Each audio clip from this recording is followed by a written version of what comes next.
ಈಗ ನಾವು ಪರಿಶುದ್ಧರು ಅಂತ ಬಂದಿದೆ. ಓಕೆ ಪರಿಶುದ್ಧರು ದೇವರ ಮಾಡ್ಬೇಕು. ఓకే పరిశుద్ధంగా మనం పాప ಮಾಡಬೇಕಾ ఇప్పుడు మేము పరిశుద్ధులుగా నిర్ణయించబడ్డాము. సో ఇప్పుడు పరిశుద్ధులుగా సేవ చేస్తున్నాము. ఈ పరిశుద్ధులుగా ఉండేటప్పుడు ఏమన్నా పాపం చేస్తే ఎలా? ఇప్పుడు ಆರಾಧನ యొక్క ఉద్దేశంలో ಆರಾಧನೆಯ ಒಂದು ಉದ್ದೇಶದಲ್ಲಿ ప్రభురాత్రి భోజనం దగ్గరికి మనం వచ్చేటప్పుడు ಕರ್ತನ ಭೋಜನದ ಒಂದು ಭಾಗಕ್ಕೆ ನಾವು ಬಂದಾಗ 3 ముఖ్యమైన పనులు ఉన్నాయి. ಅಲ್ಲಿ 3 ಮುಖ್ಯವಾದಂತ ಕೆಲಸಗಳು ನಡೀತವೆ. ప్రభురాత్రి భోజనంలో నెంబర్ 1 ಕರ್ತನ ರಾತ್ರಿಯ ಒಂದು ಭೋಜನದ ಒಂದು ಭಾಗದಲ್ಲಿ number 1 for the remembrance of me, ನನ್ನನ್ನ ನೆನೆಸಿಕೊಳ್ಳುವುದಕ್ಕೋಸ್ಕರ, for the remembrance of me, నన్ను జ్ఞాపకము చేసుకొనుటకై దీనిని చేయడం చెప్పాడు. ಅಂದ್ರೆ ನನ್ನನ್ನ ನೆನೆಸಿಕೊಳ್ಳುವುದಕ್ಕೋಸ್ಕರ ಇದರಲ್ಲಿ ಪಾಲ್ ತೆಗೆದುಕೊಳ್ಳ್ರಿ ಅಂತೇಳಿ ಯೇಸು ಕ್ರಿಸ್ತನ್ ಅವರು ಹೇಳ್ತಾರೆ. రెండో సంగతి ఏం చెప్పాడంటే, ಎರಡನೇ ವಿಷಯ ಏನ್ ಹೇಳ್ತಾ ಇದ್ದಾನಂತಂದ್ರೆ, ಪ್ರತಿವಾಡು ತನ್ನು ತಾನು ಪರೀಕ್ಷಿಸಿಕೊಳ್ಳುವನು. ಪ್ರತಿಯೊಬ್ಬನು ತನ್ನನ್ನು ತಾನು ಪರೀಕ್ಷಿಸಿಕೊಂಡವನಾಗಿ ಇದರಲ್ಲಿ ಪಾಲ್ ತೆಗೆದುಕೊಳ್ಳಿ. ಸೆಲ್ಫ್ ಎಕ್ಸಾಮಿನೇಷನ್, ತನ್ನನ್ನು ತಾನು ಪರೀಕ್ಷಿಸಿಕೊಂಡವನಾಗಿ. మూడో సంగతి ఏంటంటే, ಮೂರನೇ ಸಂಗತಿ ಏನಂದ್ರೆ, ప్రభు శరీరం అనే వివేచనతో ఈ పని చేయాలి. ಕರ್ತನ ದೇಹ ಅನ್ನುವಂತಹ ಒಂದು ವಿವೇಚನೆಯನ್ನ ಹೊಂದಿಕೊಂಡು ಈ ಕೆಲಸ ಮಾಡಬೇಕು. ప్రభు శరీరము అనే వివేచనతో ఈ కార్యక్రమం చేయమన్నాడు. ಅಂದ್ರೆ ಈ ಕಾರ್ಯಕ್ರಮವನ್ನ ಇದು ಕರ್ತನ ಶರೀರ, ಕರ್ತನ ದೇಹ ಅನ್ನುವಂತ ವಿವೇಚನೆಯಿಂದ ಈ ಕಾರ್ಯಕ್ರಮ ಮಾಡಿ. అంటే ఇప్పుడు రొట్టె పట్టుకున్నాం అనుకోండి, ಈಗ ರೊಟ್ಟಿ ಹಿಡ್ಕೊಂಡಿದೀವಿ ಅಂತ ಇಟ್ಕೊಳ್ಳಿ, ప్రభు శరీరం అంటే రొట్టె ప్రభు శరీరం అని కాదు. ಅಂದ್ರೆ ಕರ್ತನ ದೇಹ ಅಂತಂದ್ರೆ ರೊಟ್ಟಿ ದೇಹ ಅಲ್ಲ. ప్రభు శరీరం అంటే ఏంటి? ಕರ್ತನ ದೇಹ ಅಂದ್ರೇನು? ఎవరైతే 10 మంది అక్కడ కూడుకున్నారో, ಯಾರು ಆ 10 ಜನ ಅಲ್ಲಿ ಕೂಡ್ಕೊಂಡಿದಾರೋ వారు ప్రభు శరీరమేనా? ಅವರು ಕರ್ತನ ದೇಹವೇನಾ? ప్రభు శరీరంలో వారు అవయవాలేనా? ಕರ್ತನ ದೇಹದಲ್ಲಿ ಅವರು ಅಂಗಾಂಗಗಳಾಗಿದ್ದಾರಾ? ప్రభు శరీరంలో అవయవాలైతే భేదాభిప్రాయాలు ఉండవు. ಅಂದ್ರೆ ಕರ್ತನ ದೇಹದಲ್ಲಿ ಅವರು ಅಂಗಾಂಗಗಳಾಗಿದ್ರೆ ಅವರಲ್ಲಿ ಭೇದ ಭಾವಗಳಿರಲ್ಲ. వారు ప్రభు శరీరంలో భాగాలైతే ఒకరితో ఒకరు కలిసిమెలిసి ఉంటారు, ఏకాభిప్రాయంతో ఉంటారు. ಅವರು ಕರ್ತನ ದೇಹದಲ್ಲಿ ಅಂಗಾಂಗಗಳಾಗಿದ್ರೆ ಅವರು ಏಕಾಭಿಪ್ರಾಯದೊಂದಿರ್ತಾರೆ, ಒಬ್ರಿಗೊಬ್ರು ಸಾವಾಸದಲ್ಲಿ ಕೂಡಿಕೊಂಡು ಬರ್ತಾರೆ. అది ప్రభు శరీరం అయితే పాపం చేసే అవయవంగా ఉండదు. ಅಂದ್ರೆ ಕರ್ತನ ದೇಹ ಅದಾಗಿದ್ರೆ ಪಾಪ ಮಾಡುವಂತ ಅವಕಾಶ ಇರೋದಿಲ್ಲ. ప్రభు శరీరం అనే వివేచనతో ఈ పని చేయమన్నాడు. రొట్టె తిని ద్రాక్షారసం తాగమన్నాడు. ಕರ್ತನ ದೇಹವೆಂದು ವಿವೇಚಿಸಿ ಇದರಲ್ಲಿ ತಿನ್ನಿರಿ, ಇದರಲ್ಲಿ ಕುಡಿಯಿರಿ, ಪಾಲ್ ತೆಗೆದುಕೊಳ್ಳ್ರಿ ಅಂತ ಹೇಳ್ತಾ ಇದ್ದಾನೆ. కాబట్టి ఇప్పుడు ఈ మూడిట్లో, ಈ 3 ಇವುಗಳಲ್ಲಿ ఒకటే నన్ను జ్ఞాపకం చేసుకున్నట్టు క్రీస్తు ప్రభు మరణ సమాధి పునరుత్థానాలని, ಕರ್ತನಾದ ಯೇಸು ಕ್ರಿಸ್ತನ ಸಮಾಧಿ, ಮರಣ ಸಮಾಧಿ ಪುನರುತ್ಥಾನಗಳನ್ನ ನೆನಪು ಮಾಡ್ಕೊಳ್ಳೋದಕ್ಕೆ. ಎರಡನೇದು సెల్ఫ్ ఎగ్జామినేషన్, ತನ್ನನ್ನು ತಾನು ಪರೀಕ್ಷಿಸಿಕೊಂಡವನಾಗಿ. నిన్ను నేను పరీక్షించడం కాదు, ನಿನ್ನನ್ನ ನಾನು ಪರೀಕ್ಷಿಸೋದಲ್ಲ, నన్ను నేను పరీక్షించుకోవడం, ನನ್ನನ್ನ ನಾನು ಪರೀಕ್ಷಿಸಿಕೊಳ್ಳುವಂಥದ್ದು. ఇదిగో నా హృదయ స్థానం ఎవరికి ఇచ్చాను, ನನ್ನ ಹೃದಯದಲ್ಲಿ ಯಾರಿಗೆ ಸ್ಥಾನ ಕೊಟ್ಟಿದ್ದೇನೆ, దేహంతో ఏ పనులు జరిగిస్తున్నాను, ನನ್ನ ದೇಹದಿಂದ ಯಾವ ಕೆಲಸಗಳನ್ನು ಮಾಡ್ತಾ ಇದ್ದೀನಿ. కాబట్టి ఇప్పుడు ఈ భోజనంలో పాల్గొనడానికి నేను అర్హుడేనా? ಈ ಭೋಜನದಲ್ಲಿ ಪಾಲು ಹೊಂದುವುದಕ್ಕೆ ನಾನು ಅರ್ಹನೇನಾ? Self examination, you have to examine yourself. ಅಂದ್ರೆ ನಿನ್ನನ್ನು ನೀನೇ ಪರೀಕ್ಷಿಸಿಕೊಳ್ಳಬೇಕು. ఇప్పుడు ఇస్కరియోతు యూదా అన్నాడు, ಈಗ ಇಸ್ಕರಿಯೋತು ಯೂದ ಇದ್ದಾನೆ. తను తాను పరీక్షించుకుని చేస్తున్నాడు ఆ పని. ತನ್ನನ್ನು ತಾನು ಪರೀಕ್ಷೆ ಮಾಡ್ಕೊಂಡು ಮಾಡ್ತಾ ಇದ್ದಾನ ಆ ಕೆಲಸನ. తను తాను పరీక్షించుకోవట్లేదు, ತನ್ನನ್ನು ತಾನು ಪರೀಕ್ಷಿಸ್ಕೊಳ್ತಾ ಇಲ್ಲ ಆತನಲ್ಲಿ. లోకాసు వార్తలో మనం చూసినప్పుడు, ಲೂಕನ ಬರೆಸುವ ವಾರ್ತೆಯಲ್ಲಿ ನಾವು ನೋಡಿದಾಗ, ఇదిగో నన్ను అప్పగించేవాడు మీలో ఉన్నాడు అన్నప్పటికీ ఎవరికి వాళ్ళే ప్రభువా నేనా అని అడుగుతున్నారు. ನನ್ನನ್ನ ಹಿಡುಕೊಡುವವನು ನಿಮ್ಮಲ್ಲಿ ಇದ್ದಾನೆ ಅಂತೇಳಿ ಯೇಸು ಕ್ರಿಸ್ತನವರು ಹೇಳಿದಾಗ ಅದಕ್ಕೆ ಅವರು ನಾನಾ ನಾನಾ ಅಂತ ಕೇಳ್ತಾ ಇದ್ದಾರೆ. మత్తయి సువార్త అనుకుంటాను, ಮತ್ತನ್ ಬರೆಸುವ ವಾರ್ತೆ ಅಂತ ಕೇಳ್ತಿದ್ದೀನಿ. మత్తయి సువార్త 26వ అధ్యాయంలో, ಮತ್ತನ್ ಬರೆಸುವ ವಾರ್ತೆ 26ನೇ ಅಧ್ಯಾಯದಲ್ಲಿ, ఇదిగో వారు పస్కాన్ని సిద్ధపరిచారు. ಅವರು ಪಸ್ಕಾ ಒಂದು ಭೋಜನದ ಒಂದು ಸಿದ್ಧತೆಯನ್ನ ಮಾಡಿದ್ದಾರೆ. 26వ అధ్యాయము 20వ వచనం నుండి మనకి ఇలా వ్రాయబడింది. 26ನೇ ಅಧ್ಯಾಯ 20ನೇ ವಚನದಿಂದ ನಮಗೆ ಈ ರೀತಿಯಾಗಿ ಬರೆಯಲ್ಪಟ್ಟಿದೆ. సాయంకాలమైనప్పుడు ఆయన 12 మంది శిష్యులతో కూడా భోజనంలో కూర్చుండెను. ಸಂಜೆಯಾದಾಗ ಆತನು 12 ಮಂದಿ ಶಿಷ್ಯರ ಸಂಗಡ ಊಟಕ್ಕೆ ಕೂತುಕೊಂಡನು. వారు భోజనం చేయుచుండగా ఆయన మీలో ఒకడు నన్ను అప్పగించునని మీతో నిశ్చయముగా చెప్పుచున్నాను. ಅವರು ಊಟ ಮಾಡುತ್ತಿರುವಾಗ ಆತನು ನಿಮ್ಮಲ್ಲಿ ಒಬ್ಬನು ನನ್ನನ್ನು ಹಿಡುಕೊಡುವನೆಂದು ನಿಮಗೆ ಸತ್ಯವಾಗಿ ಹೇಳುತ್ತೇನೆ ಅಂದನು. కాబట్టి ఇప్పుడు అట్ ది టైమ్ ఆఫ్ భోజనం ಆ ಒಂದು ಭೋಜನದ ಒಂದು ಸಮಯದಲ್ಲಿ మీలో ఒకడు నన్ను అప్పగించునని మీతో నిశ్చయముగా ఖచ్చితంగా చెప్తున్నాడు అన్నాడు ప్రభు. ನಿಮ್ಮಲ್ಲಿ ಒಬ್ಬನು ನನ್ನನ್ನು ಹಿಡುಕೊಡುವನೆಂದು ನಿಮಗೆ ಸತ್ಯವಾಗಿ ಹೇಳ್ತೇನೆ ಅಂತ ಹೇಳ್ತಾ ಇದ್ದಾನೆ. అందుకు వారు బహుదుఃఖపడి ಅದಕ್ಕೆ ಅವರು ಬಹಳ ದುಃಖಪಟ್ಟು ప్రతివాడును ప్రభువా నేనా అని ఆయన అడుగుగా, ಅವರಲ್ಲಿ ಪ್ರತಿಯೊಬ್ಬರು ಸ್ವಾಮಿ ನಾನವನಲ್ಲವಲ್ಲ ಎಂದು ಪ್ರತಿಯೊಬ್ಬರು ಕೇಳತೊಡಗಿದರು. అంటే నువ్వో కాదో నీకు తెలీదా? ಅಂದ್ರೆ ನೀನೇ ಹೌದಾ ಅಲ್ವಾ ಅನ್ನೋದು ನಿನ್ಗೆ ಗೊತ್ತಿಲ್ವಾ? అప్పగించేవాడు ఆయన చెప్పాలా? నీకు తెలీదా? నువ్వు ఎవరో నీకు తెలీదా? ಅಂದ್ರೆ ನೀನ್ ಹಿಡ್ಕೊಡೋನು ಯಾರು ಅಂತೇಳಿ ಆತನ ಹೇಳ್ಬೇಕಾ? ಅದು ನಿನ್ಗೆ ಗೊತ್ತಿಲ್ವಾ? కాబట్టి ప్రతివాడు నేనా అని అడుగుతున్నారు యేసుప్రభుని. ಅದಕ್ಕೆ ಪ್ರತಿಯೊಬ್ರು ಕೂಡ ನಾನವನಲ್ಲವಲ್ಲ ನಾನಾ ನಾನಾ ಅಂತ ಕೇಳ್ತಾ ಇದ್ರು ಯೇಸು ಕ್ರಿಸ್ತನವರನ್ನ. ఆయన మరింత క్లూ ఇచ్చాడు. ఆయన ಅದಕ್ಕೆ ಆತನು ಮತ್ತಷ್ಟು ಕ್ಲೂ ಕೊಟ್ಟಿದೆ. నాతో కూడా పాత్రలో చెయ్యి ముంచిన వాడెవడు వాడే నన్ను అప్పగించువాడు.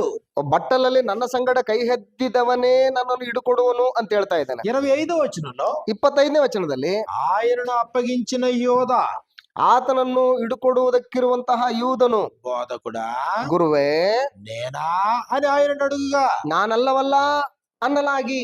అంటే ఇప్పుడు ఇస్కరియోతు యోధ ఇక్కడ స్వపరీక్ష చేసుకుంటున్నాడా? ಅಂದ್ರೆ ಇಸ್ಕರಿಯೋತ್ ಯೂದ ಇಲ್ಲಿ ತನ್ನನ್ನು ತಾನು ಸ್ವಪರೀಕ್ಷೆ ಮಾಡ್ಕೊಳ್ತಾ ಇದ್ದಾನ ಇಲ್ವಾ?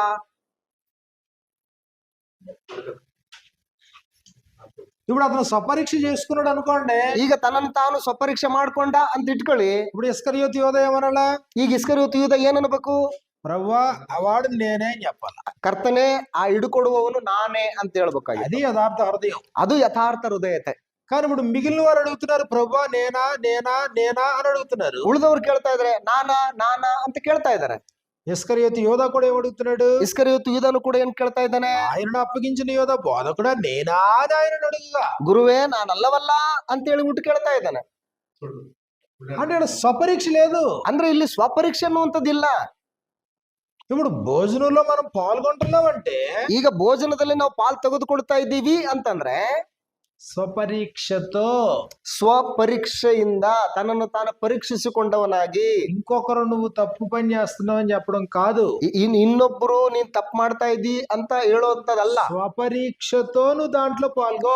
ಈ ಸ್ವಪರೀಕ್ಷೆಯಿಂದ ನಿನ್ನನ್ನು ನೀನು ಅದರಲ್ಲಿ ಪಾಲ್ ತೆಗೆದುಕೊಳ್ಳೋ. కాబట్టి ఇప్పుడు స్వపరీక్షతో ప్రభురాత్రి భోజనంలో పాల్గొనేటువంటి నీవు, ಸ್ವಪರೀಕ್ಷೆಯಿಂದ ನಿನ್ನನ್ನು ನೀನು ಪರೀಕ್ಷಿಸಿಕೊಳ್ಳುವುದರಿಂದ ಪಾಲ್ ತೆಗೆದುಕೊಳ್ಳುವಂತಹ ನೀನು, కాబట్టి ఎప్పుడైనా నీ హృదయం తొలగిపోతుంటే నీకు అర్థం కదా? ಯಾವಾಗಾದ್ರೂ ನಿನ್ನ ಹೃದಯ ತೊಲಗಿ ಹೋಗ್ತಾ ಇರ್ಬೇಕಾದ್ರೆ ನಿನ್ಗೆ ಅರ್ಥ ಆಗಲ್ವಾ? ఎప్పుడైనా నీ దేహము పరిశుద్ధాత్మనికి ఆలయముగా ఉండవలసినటువంటి నీ దేహము దుర్నీతి సాధనాలుగా ఉంటే నీకు అర్థం కావట్లేదా?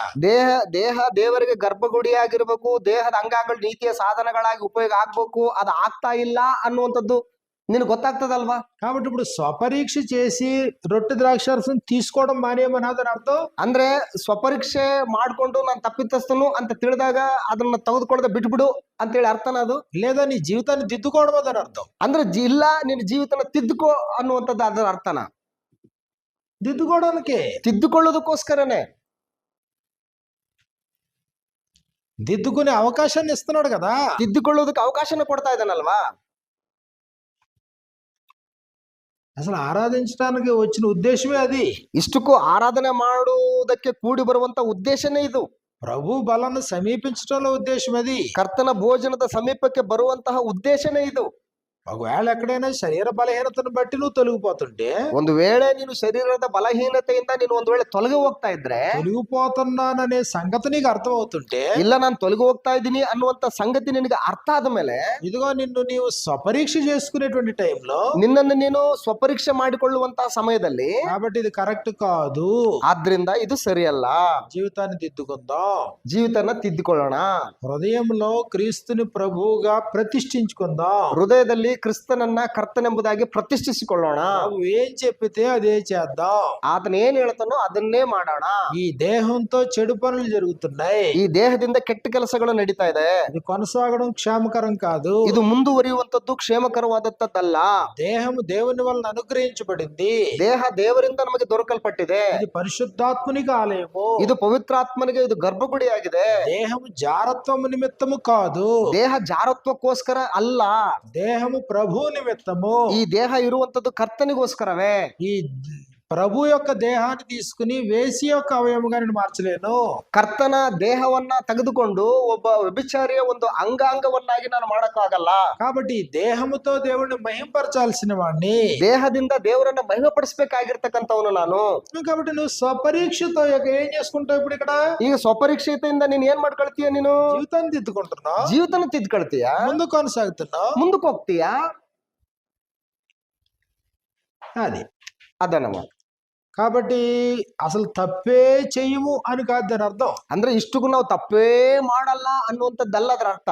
యథార్థపరులు అంటే యథార్థముగా ఆరాధించేవారు అంటే ಅಂದ್ರೆ ಯಥಾರ್ಥವಾಗಿ ಸತ್ಯವಂತರಾಗಿ ಆರಾಧಿಸುವವರು ಅಂದ್ರೆ ಅರ್ಥ ಏನು ಅಂದ್ರೆ ఇంకా వాళ్ళ జీవితంలో పాపమే చెయ్యరు అని కాదు దాని అర్థం. ಅವ್ರ ಜೀವಿತದಲ್ಲಿ ಇನ್ನೆಂದೂ ಕೂಡ ಪಾಪನ ಮಾಡದೇ ಇಲ್ಲ ಅಂತ ಅರ್ಥ ಅಲ್ಲ ಅದು. యథార్థత అంటే ಯಥಾರ್ಥತೆ ಅಂದ್ರೆ తప్పును తప్పుగా గుర్తించి గ్రహించి దిద్దుకోవడం. ತಪ್ಪನ್ನ ತಪ್ಪಾಗಿ ಗುರ್ತಿಸಿ ತಿದ್ದುಕೊಳ್ಳುವಂಥದ್ದು ಅದು. కీర్తన గ్రంథం 50వ కీర్తనలో, ಕೀರ್ತನೆಗಳ ಗ್ರಂಥ 50ನೇ ಕೀರ್ತನೆಯಲ್ಲಿ ఇది ఇక్కడ కొంతమంది మనుషులు ఉన్నారు, ಇಲ್ಲಿ ಕೆಲವು ಜನ ಮನುಷ್ಯರಿದ್ದಾರೆ, అసలు దిద్దుబాటునే అసహించుకుంటా ఉన్నారు. ಅಂದ್ರೆ ಇಲ್ಲಿ ಅವರು ತಿದ್ದುಪಡಿಯನ್ನೇ ಅವರು ಅಸಹ್ಯ ಪಡ್ಕೊಳ್ತಾ ಇದ್ದಾರೆ. కీర్తనల గ్రంథము 50వ కీర్తన ಕೀರ್ತನೆಗಳ ಗ್ರಂಥ 50ನೇ ಕೀರ್ತನೆಯಲ್ಲಿ 16వ వచనం నుండి మనకి ఇలా వ్రాయబడింది. 16ನೇ ವಚನದಿಂದ ನಮಗೆ ಈ ರೀತಿಯಾಗಿ ಬರೆಯಲ್ಪಟ್ಟಿದೆ. 16వ వచనం నుండి భక్తిహీనులతో దేవుడు ఇట్లు సెలవిచ్చుచున్నాడు, ದುಷ್ಟರಿಗಾದರೂ ದೇವರು ಹೇಳುವುದೇನೆಂದರೆ, నా కట్టడలు వివరించుటకు నీకేం పని? ನನ್ನ ವಿಧಿಗಳನ್ನು ಪಠಿಸುವುದಕ್ಕೆ ನಿಮಗೇನು ಬಾಧ್ಯತೆ ಉಂಟು? అంటే భక్తిహీనత కలిగినటువంటి వాడు దేవుని యొక్క గ్రంథాన్ని వివరించకూడదు. ಅಂದ್ರೆ ಭಕ್ತಿಹೀನತೆಯಿಂದ ಇರ್ತಕ್ಕಂತ ಒಬ್ಬ ವ್ಯಕ್ತಿ ದೇವರ ಗ್ರಂಥವನ್ನ ಓದುವುದಕ್ಕೂ ಕೂಡ ಆತನ ಅರ್ಹನಲ್ಲ. నా నిబంధన నీ నోట వచించదవేమి? ನನ್ನ ನಿಬಂಧನೆಯನ್ನು ಉಚ್ಚರಿಸುವುದು ನಿಮಗೇನು ಕೆಲಸ? 17వ వచనంలో 17ನೇ ವಚನದಲ್ಲಿ, దిద్దుబాటు నీకు అసహ్యం కదా, ನೀವೋ ನನ್ನ ಸುಶಿಕ್ಷಣವನ್ನು ಹಾಗೆ ಮಾಡುತ್ತೀರಲ್ಲ. దిద్దుబాటు అసహించుకునేటువంటి వాడు క్రైస్తవుడు ఎలా అవుతాడు? ತಿದ್ದುಪಡಿಯನ್ನ ಪ್ರೀತಿಸದೇ ಇರುವವನು ಕ್ರೈಸ್ತನ ಹೇಗಾಗ್ತಾನೆ? క్రైస్తవుడు దిద్దుబాటుని ప్రేమించేవాడు. ಅಂದ್ರೆ ಕ್ರೈಸ್ತನಂದ್ರೆ ಯಾರು ಅಂತಂದ್ರೆ ತಿದ್ದುಪಡಿಯನ್ನ ಪ್ರೀತಿಸುವಂತವನು.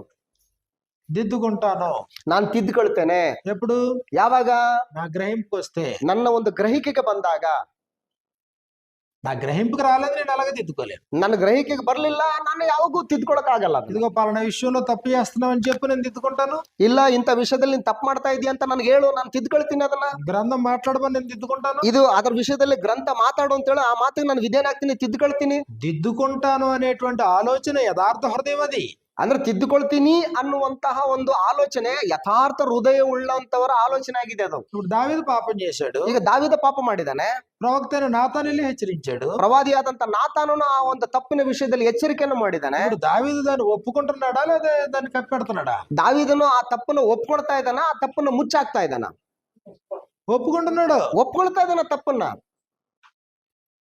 కాబట్టి ఇప్పుడు యథార్థత అంటే అర్థం ఏంటి? ಯಥಾರ್ಥತೆ ಅಂದ್ರೆ ಅರ್ಥ ಏನು?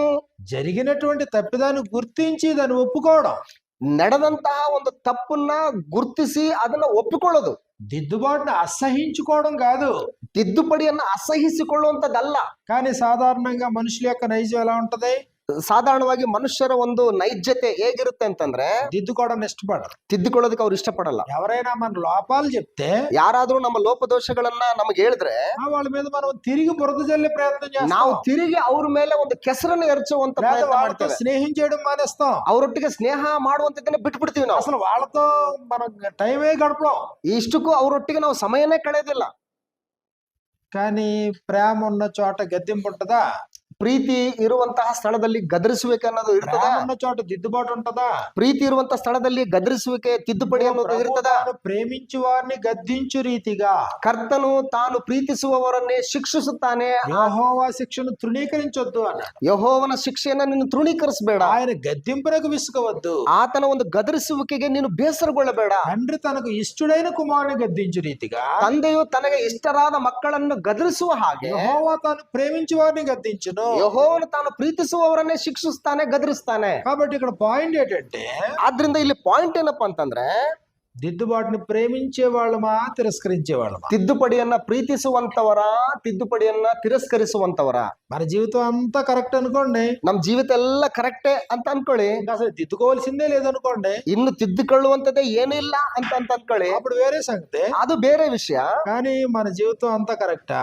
ಆದ್ರೆ ನಮ್ ಜೀವಿತ ಎಲ್ಲ ಕರೆಕ್ಟ್ ಏನೇನಾ? మన మార్గాలు కరెక్టా? ನಮ್ಮ ಮಾರ್ಗಗಳು ಸರಿ ಏನೇನಾ? మన ఆలోచనలు కరెక్టా? ನಮ್ಮ ಆಲೋಚನೆಗಳು ಕರೆಕ್ಟ್ ಏನೇನಾ? మన తలంపులు కరెక్టా? ನಮ್ಮ ಒಂದು ಆಲೋಚನೆಗಳು ಕರೆಕ್ಟನಾ? మన నిర్ణయాలు కరెక్టా? ನಮ್ಮ ನಿರ್ಣಯಗಳು ಕರೆಕ್ಟೇನಾ? కాదనే కదా దేవుని దగ్గరికి వచ్చాం. ಅದು ಅಲ್ಲ ಅನ್ನೋ ಕಾರಣದಿಂದಾಗಿನೇ ತಾನೇ ದೇವರ ಬಳಿಗೆ ಬಂದಿದ್ದೀವಿ ನಾವು. ఇదిగో నీ తలంపుల కంటే నా తలంపులు భూమికి ఆకాశానికి ఎంత ఉన్నతంగా ఉన్నాయన్నాడు. ನಿನ್ನ ಆಲೋಚನೆಗಳಿಗೂ ನಮ್ಮ ಆಲೋಚನೆಗಳಿಗೂ ಭೂಮಿಗೂ ಆಕಾಶಕ್ಕೂ ಎಷ್ಟು ಅಜಗಜಾಂತರವೋ ಅಷ್ಟು ವ್ಯತ್ಯಾಸ ಇದೆ ಅಂತ ಹೇಳಿ ಬಂದಿದ್ದೀವಿ ನಾವು. కాబట్టి ఇప్పుడు మరి ఎప్పుడైతే మనం దేవుని దగ్గరికి వెళ్ళామో, ಯಾಗ ನಾವು ದೇವರ ಬಳಿಗೆ ಬಂದಿದ್ದೇವೋ, ఆయన తన మార్గముల విషయమే మనకు బోధించును. ಆತನು ತನ್ನ ಮಾರ್ಗಗಳ ವಿಷಯವಾಗಿ ನಮಗೆ ಬೋಧನೆ ಮಾಡ್ತಾನೆ. మనము మన త్రోవలు విడిచిపెడదాం, ನಾವು ನಮ್ಮ ದಾರಿಗಳನ್ನ ಮಾರ್ಗಗಳನ್ನ ಬಿಟ್ಟು ಬಿಡೋಣ, దేవుని త్రోవలోకి వెళ్ళిపోదాం. ದೇವರ ಮಾರ್ಗಕ್ಕೆ ನಾವು ಹೋಗೋಣ. ఫ్యాన్ ఎందుకు వేసారు? ಐನೂರೇ ಫ್ಯಾನ್ ಹಾಕಿದ್ರೆ మీకు అలవాటు అయిపోయింది, ನಿಮಗೆ ರೂಢಿ ಆಗ್ಬಿಟ್ಟಿದೆ. ಓಕೆ, అర్థమవుతుందా? ಅರ್ಥ ಆಗ್ತಾ ಇದೆಯಾ? మన మార్గాలు కరెక్ట్ కాదు, ನಮ್ಮ ಮಾರ್ಗಗಳು ಸರಿ ಇಲ್ಲ, మన త్రోవలు కరెక్ట్ కాదు. ನಮ್ಮ ದಾರಿಗಳು ಸರಿ ಇಲ್ಲ. మన మార్గాల్లో మన త్రోవలో కరెక్ట్ అయితే అసలు దేవుని దగ్గరికి రావాల్సిన పనే లేదు. ನಮ್ಮ ಮಾರ್ಗಗಳು ನಮ್ಮ ದಾರಿಗಳು ಕರೆಕ್ಟ್ ಆಗಿದ್ರೆ ಇಷ್ಟಕ್ಕೂ ನಾವು ದೇವರ ಬಳಿಗೆ ಬರುವಂತ ಅವಶ್ಯಕತೆನೇ ಇದ್ದಿಲ್ಲ. దేవుని మార్గానికి మన మార్గానికి భూమికి ఆకాశానికి ఉన్నంత వ్యత్యాసం ఉంది. ದೇವರ ಮಾರ್ಗಗಳಿಗೂ ನಮ್ಮ ಮಾರ್ಗಗಳಿಗೂ ಭೂಮಿಗೂ ಆಕಾಶಕ್ಕೂ ಇರುವಷ್ಟು ವ್ಯತ್ಯಾಸ ಇದೆ. కాబట్టి ఇప్పుడు మనం దేవుని దగ్గరికి వచ్చాం. ಆದ್ರಿಂದ ಈಗ ನಾವು ದೇವರ ಬಳಿಗೆ ಬಂದಿದ್ದೇವೆ. దేవుడు తన మార్గాన్ని ఉపదేశిస్తున్నాడు, ದೇವರು ತನ್ನ ಮಾರ್ಗಗಳನ್ನು ಉಪದೇಶ ಮಾಡ್ತಾ ಇದ್ದಾನೆ. మనం ఏం చేయాలి? ఇప్పుడు ನಾವೇನ್ ಮಾಡ್ಬೇಕು? ಇವಾಗ మా మార్గం కరెక్ట్ కాదు, దేవుని మార్గంలోకి వెళ్దాం. ನಮ್ಮ ಮಾರ್ಗಗಳು ಸರಿ ಇಲ್ಲ, ದೇವರ ಮಾರ್ಗದೊಳಗೆ ಹೋಗೋಣ ಅನ್ನುವಂಥದ್ದು ನಂಬಬೇಕು. నా మార్గాన్ని దిద్దుకుందాం, దేవుని మార్గంలోకి వెళ్ళిపోదాం. ನನ್ನ ಮಾರ್ಗಗಳನ್ನು ನಾವು ತಿದ್ದುಕೊಳ್ಳೋಣ, ದೇವರ ಮಾರ್ಗದೊಳಗೆ ಹೋಗೋಣ. అసలు దిద్దుకోవడమే నీకు అసహ్యం అయితే, ಇಷ್ಟಕ್ಕೂ ತಿದ್ದುಕೊಳ್ಳುವಂತದ್ದೇ ನಿನಗೆ ಅಸಹ್ಯ ಆದ್ರೆ, ఇంక నువ్వు ప్రభు దగ్గరకు వచ్చిన ఏముంది, దేవుని దగ్గరకు వచ్చిన ఏముంది, అక్కడికి వెళ్తే ఉపయోగం ఏముంది? ನೀನು ಕರ್ತನ ಬಳಿಗೆ ಬರೋದ್ರಿಂದ ಏನ್ ಪ್ರಯೋಜನ? ದೇವರ ಬಳಿಗೆ ಬರೋದ್ರಿಂದ ಏನ್ ಪ್ರಯೋಜನ? ನೀನ್ ಎಲ್ಲೋದ್ರೆ ಏನ್ ಪ್ರಯೋಜನ? కాబట్టి ఉపదేశం యొక్క ముఖ్యమైన ఉద్దేశం అదే. ಉಪದೇಶದ ಒಂದು ಮುಖ್ಯವಾದಂತ ಉದ್ದೇಶ ಇದೇನೆ. దిద్దుకోవడం అసహ్యం అంట, ತಿದ್ದುಕೊಳ್ಳೋದಕ್ಕೆ ಅಸಹ್ಯ ಅಂತೆ ಅವ್ರಿಗೆ. కానీ ఆయన నిబంధన మాత్రం వచ్చిస్తా ఉన్నాడు. ಆದ್ರೆ ಅವರ ಒಂದು ನಿಬಂಧನೆಗಳನ್ನ ಅವರು ಉಚ್ಚರಿಸ್ತಾ ಇದ್ರಂತೆ. అలాంటి వారితో దేవుడు ఏమంటున్నాడు? ಅಂತವರೊಟ್ಟಿಗೆ ದೇವ್ರು ಏನ್ ಹೇಳ್ತಾ నా ಇದ್ದಾನಂತಂದ್ರೆ, నిబంధన నిన్ను ఆట వచ్చించదవేమి, ನನ್ನ ವಿಧಿಗಳನ್ನ ಪಠಿಸುವುದಕ್ಕೆ ನಿಮಗೇನು ಬಾಧ್ಯತೆ ಉಂಟು? నా కట్టడలు వివరించటకు నీకేం పని, ನನ್ನ ನಿಬಂಧನೆಗಳನ್ನು ಉಚ್ಚರಿಸುವುದಕ್ಕೆ ನಿಮಗೇನು ಕೆಲಸ? దిద్దుబాటు నీకు అసహ్యం కదా, ನೀವು ನನ್ನ ಸುಶಿಕ್ಷಣವನ್ನ ಹಾಗೆ ಮಾಡ್ತೀರಲ್ವಾ? నీవు నా మాటలను నీ వెనుకకు త్రోసివేసేదవు, ನನ್ನ ಆಜ್ಞೆಯನ್ನ ನೀವು ಉಲ್ಲಂಘಿಸ್ತಾ ಇದ್ದೀರಿ, నీవు దొంగని చూచినప్పుడు వారితో ఏకీభవించదవు, ನೀವು ಚೋರರೊಡನೆ ಸಂತೋಷದಿಂದ ಸೇರುತ್ತೀರಿ, వ్యభిచారులతో సాంగత్యం చేసేదవు, ಜಾರರ ಒಡನಾಟವೇ ನಿಮಗೆ ಇಷ್ಟ, కీడు చేయవలనని నీవు నోరు తెరుచున్నావు, ನಿಮ್ಮ ಬಾಯನ್ನು ಕೇಡಿಗೆ ಒಪ್ಪಿಸುತ್ತೀರಲ್ಲ, నీ నాలుక కపటము కల్పించుచున్నది, ನಾಲಿಗೆಯು ಮೋಸವನ್ನು ನೇಯುತ್ತದೆ, నీవు కూర్చుండి నీ సహోదరుని మీద కొండెములు చెప్పుచున్నావు, ಸಹೋದರನನ್ನ ಕ್ಷುದ್ರ ಮಾಡುತ್ತಾ ಕೂತುಕೊಳ್ಳುತ್ತೀರಿ, నీ తల్లి కుమారుని మీద అపనిందలు మోపుచున్నావు, ಒಡ ಹುಟ್ಟಿದವರನ್ನ ನೀವು ದೂರುತ್ತೀರಿ. ఇట్టి పనులు నీవు చేసినను ನೀವು ಹೀಗೆ ಮಾಡಿದರೂ నువ్వు మాత్రం ఉపదేశించడానికి రెడీ అవుతున్నావు. ನೀವು ಮಾತ್ರ ಉಪದೇಶ ಮಾಡೋಕೆ ರೆಡಿ ಆಗ್ತಾ ಇದ್ದೀರಾ. దిద్దుకోవాలి కదా ముందు, ತಿದ್ದುಕೊಳ್ಬೇಕಲ್ವಾ ಮೊದಲು? ఎప్పటి వరకు దిద్దుకోవాలా? ಎಲ್ಲಿವರೆಗೂ ತಿದ್ದುಕೊಳ್ಬೇಕು? చనిపోయే క్షణం వరకు దిద్దుకుంటారు. ಸಾಯುವ ಕ್ಷಣದವರೆಗೂ ಕೂಡ ತಿದ್ದುಕೊಳ್ಬೇಕು. సువార్థికులు కూడా దిద్దుకోవాలా? ಸುವಾರ್ಥಿಕರು ಕೂಡ ತಿದ್ದುಕೊಳ್ಬೇಕಾ? ఎవరైనా దిద్దుకోవాలి జీవితం. ಸರಿ, ಯಾರಾದ್ರೂ ಸರಿನೇ ತಿದ್ದುಕೊಳ್ಳಬೇಕು. నిన్న కంటే ఈ రోజు మెరుగ్గా ఉండాలి, ನಿನ್ನೆಗಿಂತ ಇವತ್ತು ಹೆಚ್ಚು ಪ್ರಕಾಶಮಾನ ఈ ಉಳ್ಳದ್ದಾಗಿರ್ಬೇಕು. వారం కంటే వచ్చే వారం ఇంకా మెరుగ్గా ఉండాలి. ಈ ವಾರಕ್ಕಿಂತ ನೆಕ್ಸ್ಟ್ ಬರೋ ವಾರ ಕೂಡ ಪ್ರಕಾಶ ಉಳ್ಳದ್ದಾಗಿರ್ಬೇಕು ನಮ್ಮ ಜೀವನ. నీవు ఎన్ని సంగతులు నువ్వు నేర్చుకుంటున్నావో అంత దిద్దుబాటులో ప్రేమించేవాడు ఉండాలి. ಎಷ್ಟು ವಿಷಯಗಳನ್ನ ನೀನು ಕಲ್ತುಕೊಳ್ತೀಯೋ ಅಷ್ಟು ವಿಷಯಗಳೆಲ್ಲ ನೀನು ತಿದ್ದುಪಡಿಯನ್ನು ಪ್ರೀತಿಸ್ತಾ ಮುಂದಕ್ಕೆ ಹೋಗ್ಬೇಕು. అంటిల్ డెత్, ಸಾಯುವ ಕ್ಷಣದವರೆಗೂ ಕೂಡ, నేర్చుకునేటంత వరకు, ಕಲ್ತುಕೊಳ್ಳುವಷ್ಟರವರೆಗೂ ಕೂಡ, దేవుని యొక్క ఉపదేశం నీ హృదయాన్ని తాకేటంత వరకు, ದೇವರ ಉಪದೇಶ ನಿನ್ನ ಹೃದಯಗಳನ್ನು ತಾಕುವವರೆಗೂ ಕೂಡ ఇదిగో జీవితం దిద్దుపడతానే ఉండాలి. ಜೀವಿತ ತಿದ್ದುಪಡಿಗೊಳ್ತಾನೇ ಇರಬೇಕು. పరిపూర్ణంగా ఆయన మార్గంలోకి పోయేటంత వరకు, ಪರಿಪೂರ್ಣವಾಗಿ ಆತನ ಮಾರ್ಗದೊಳಗೆ ಹೋಗುವವರೆಗೂ ಕೂಡ. కాబట్టి అందుకనే ఆదివారం ఆరాధనలో ప్రభు యొక్క బాలలో కీలకమైనటువంటి విషయాన్ని పెట్టాడు. ಆದ್ರಿಂದ ವಾರದ ಮೊದಲನೇ ದಿವಸದಲ್ಲಿ ಕರ್ತನ ಭೋಜನದ ಒಂದು ಮೇಜಿನಲ್ಲಿ ಒಂದು ಬಹಳ ಮುಖ್ಯವಾದಂತ ವಿಷಯಗಳನ್ನು ಇಟ್ಟಿದ್ದಾನೆ ಆತನ. ఆయన త్యాగాన్ని బలియాగాన్ని గుర్తు చేసుకో, ಆತನ ತ್ಯಾಗವನ್ನ ಬಲಿದಾನಗಳನ್ನ ನೆನಪು ಮಾಡ್ಕೋ. రెండు, నిన్ను నీవు స్వపరీక్ష చేసుకో. ಎರಡನೇದಾಗಿ ನಿನ್ನನ್ನ ನೀನು ಸ್ವಪರೀಕ್ಷೆ ಮಾಡ್ಕೋ. మూడు, ప్రభు శరీరం అని వివేచనతో ఈ పని చేయి. ಕರ್ತನ ದೇಹವೆಂದು ನೀವು ವಿವೇಚಿಸಿ ಇದರಲ್ಲಿ ತಿಂದು ಕುಡಿರಿ. కాబట్టి ఎప్పుడైతే ఈ కార్యక్రమం అర్థవంతంగా జరుగుతుందో, ಯಾವಾಗ ಈ ಕಾರ್ಯಕ್ರಮ ಅರ್ಥ ರೀತಿಯಾಗಿ ನಡೀತದೋ, అప్పుడు దిద్దపడడం సాధ్యమవుతుంది. ಆಗ ತಿದ್ದುಪಡಿ ಮಾಡಿಕೊಳ್ಳುವುದಕ್ಕೆ ಸಾಧ್ಯ ಆಗುತ್ತೆ. ఎవడైనను వాక్యం వినివాడయుండి ఆ ప్రకారము ప్రవర్తింపని వాడైతే వాడు అద్దంలో తన సహజ ముఖం చూచుకుని మనుషుని పోలి ఉన్నాడు. ಯಾವನಾದರೂ ವಾಕ್ಯವನ್ನು ಕೇಳಿ ಅದರ ಪ್ರಕಾರ ತಿದ್ದಿ ಸರಿಪಡಿಸಿಕೊಳ್ಳದಿದ್ದರೆ ಅವನು ತನ್ನ ಹುಟ್ಟು ಮುಖವನ್ನ ಕನ್ನಡಿಯಲ್ಲಿ ನೋಡ್ಕೊಂಡು ಆಗಿರ್ತಾನೆ. వాడు తను చూచుకొని అవతలికి పోయి తానెట్టి వాడు వెంటనే మర్చిపోను. ಅವನು ತನ್ನನ್ನು ತಾನ ಕನ್ನಡಿಯಲ್ಲಿ ನೋಡ್ಕೊಂಡು ಅಲ್ಲಿಂದ ಹೊರಟೋದ್ಮೇಲೆ ನಾನು ಎಂತವನಾಗಿದ್ದೀನಿ ಅನ್ನೋದನ್ನ ಮರ್ತೋಗ್ಬಿಡ್ತಾನೆ. ఉపదేశం ముందుకు వచ్చావంటే దేని ముందుకు వచ్చావు? ಉಪದೇಶದ ಮುಂದೆ ನೀನು ಬಂದಿದೀಯ ಅಂತಂದ್ರೆ ಯಾವ್ದ್ರ ಮುಂದೆ ಬಂದಿದ್ದೀಯ ನೀನು? అద్దం ముందుకు వచ్చి నిలబడ్డావు. ಕನ್ನಡಿ ಮುಂದೆ ಬಂದು ನಿಂತ್ಕೊಂಡಿದ್ಯಾ ಅಂತ ಅರ್ಥ. అద్దం ముందుకు వచ్చి నిలబడితే అద్దం ఏం చేసింది? ಕನ್ನಡಿ ಮುಂದೆ ಬಂದು ನಿಂತ್ಕೊಂಡ್ರೆ ಕನ್ನಡಿ ಏನ್ ಮಾಡ್ತದೆ? నువ్వు ఎలాగున్నావో అలాగే చూపించింది. ನೀನ್ ಹೇಗಿದ್ಯೋ ಹಾಗೆ ನಿನ್ನನ್ನ ತೋರಿಸ್ತಾ ಇದೆ. వివేకము కలిగిన వ్యక్తివి నువ్వేం చేయాలి ఇప్పుడు? ವಿವೇಕವುಳ್ಳಂತ ವ್ಯಕ್ತಿ ಆಗಿರ್ತಕ್ಕಂಥ ನೀನು ಏನ್ ಮಾಡ್ಬೇಕು ಅವಾಗ? అద్దం ముందుకు వచ్చావు, దిద్దుకుని ముందుకు కొనసాగ. ಆ ಕನ್ನಡಿ ಮುಂದೆ ಬಂದಾಗ ಎಲ್ಲಿ ತಪ್ಪಾಗಿದೆ ಎಲ್ಲಿ ಇಲ್ಲ ಅಂದ್ರೆ ಸರಿಪಡಿಸ್ಕೊಂಡು ತಿದ್ದುಕೊಂಡು ಮುಂದಕ್ಕೆ ಹೋಗ್ಬೇಕು. లేదు లేదు, అద్దం ముందుకు వచ్చినా నువ్వు ఎలాగున్నావో అలాగే ఉండి నువ్వు కొనసాగితే ఏంటి అర్థం ఏంటి? ನೀನ್ ಕನ್ನಡಿ ಮುಂದೆ ಬಂದು ನೀನ್ ಹೇಗಿದ್ಯೋ ಹಾಗೆ ಇದ್ದುಕೊಂಡು ಮುಂದೆ ಹೋದ್ರೆ ಏನ್ ಪ್ರಯೋಜನ? ఎవడైనా అద్దంలో తన సహజ ముఖం చూచుకొని తను పోయి అవతలకు పోయి తాను ఎట్టువాడే వెంటనే మర్చిపోను కదా. ಅಂದ್ರೆ ಯಾವನಾದ್ರೂ ಕನ್ನಡಿ ಮುಂದೆ ಬಂದು ನಿಂತ್ಕೊಂಡು ನೋಡ್ಕೊಂಡು ತಾನು ಹೇಗಿದ್ದೀನಿ ಅನ್ನೋದನ್ನ ನೋಡಿ ಮರ್ತೋಗ್ಬಿಟ್ರೆ ಏನ್ ಪ್ರಯೋಜನ ತಿದ್ದುಕೊಳ್ಳದಿದ್ರೆ? కాబట్టి యెషయా గ్రంథం 2వ అధ్యాయంలో మనం చూసినప్పుడు ಯೆಶಾಯನ ಗ್ರಂಥ 2ನೇ ಅಧ್ಯಾಯದಲ್ಲಿ ನಾವು ನೋಡುವಾಗ ఆరాధించడానికి వెళ్ళేటువంటి వారి యొక్క ఉద్దేశం ఇక్కడ తెలియపరచబడింది. ಆರಾಧಿಸುವುದಕ್ಕೆ ಹೋಗುವಂತವರ ಒಂದು ಉದ್ದೇಶಗಳು ಏನೆಂಬುದನ್ನು ಇಲ್ಲಿ ತಿಳಿಸ್ತಾ ಇದ್ದಾನೆ. యెషయా గ్రంథము 2వ అధ్యాయంలో ಯೆಶಾಯನ ಗ್ರಂಥ 2ನೇ ಅಧ್ಯಾಯದಲ್ಲಿ 3వ వచనం నుండి ఈ ప్రకారంగా మనకు రాయబడింది. 3ನೇ ವಚನದಲ್ಲಿ ನಮಗೆ ಈ ರೀತಿಯಾಗಿ ಬರೆಯಲ್ಪಟ್ಟಿದೆ. ఆ కాలమున సియోనులో నుండి ధర్మశాస్త్రం యెరూషలేము నుండి యెహోవాకు బయలు వెళ్ళును. ಆ ಅಂತ್ಯಕಾಲದಲ್ಲಿ ಯೆಹೋವನ 3వ వచనం నుండి ಹೊರಟು ಬಂದ ಬಹು ಜನಾಂಗದವರು ಬನ್ನಿರಿ ಯೆಹೋವನ ಪರ್ವತಕ್ಕೆ ಯಾಕೊಬ್ಬರ ದೇವರ ಮಂದಿರಕ್ಕೆ ಹೋಗೋಣ. జనములు గుంపులు గుంపులుగా వచ్చి యాకోబు దేవుని మందిరము యెహోవా పర్వతమునకు మనం వెళ్ళదము రండి. ಯಾಕೊಬ್ಬರ ದೇವರ ಮಂದಿರಕ್ಕೆ ಹೋಗೋಣ ಬನ್ನಿ ಅಂತ ಹೇಳ್ಬಿಟ್ಟು ಯೆಹೋವನ ಪರ್ವತಕ್ಕೆ ಹೋಗೋಣ ಬನ್ನಿ ಅಂತ ಹೇಳಿ ಬಹು ಜನಾಂಗದವರು ಅಂತ ಇದಾರಂತೆ. యెహోవా పర్వతమునకు మందిరమునకు పోదాం రండి అని చెప్పుకుంటారంట జనాలు. ಅಂದ್ರೆ ಹೊರಟು ಬಂದ ಬಹು ಜನಾಂಗದವರು ಬನ್ನಿರಿ ಯೆಹೋವನ ಪರ್ವತಕ್ಕೆ ಯಾಕೊಬ್ಬರ ದೇವರ ಮಂದಿರಕ್ಕೆ ಹೋಗೋಣ ಅಂತ ಇದಾರಂತೆ. ఎందుకు వెళ్దాం యాకోబు దేవుని మందిరానికి యెహోవా పర్వతానికి? ಯೆಹೋವನ ಪರ್ವತಕ್ಕೆ ಯಾಕೊಬ್ಬರ ದೇವರ ಮಂದಿರಕ್ಕೆ ಯಾಕೆ ಹೋಗೋಣ? ఎందుకు? పర్పస్ ఏంటి? ಯಾವ ಉದ್ದೇಶಕ್ಕೋಸ್ಕರ ಅಲ್ಲಿಗೆ ಹೋಗೋಣ? ఆయన తన మార్గముల విషయమే మనకు బోధించును. ಆತನು ತನ್ನ ಮಾರ್ಗಗಳ ವಿಷಯವಾಗಿ ನಮಗೆ ಬೋಧನೆ ಮಾಡುವನು.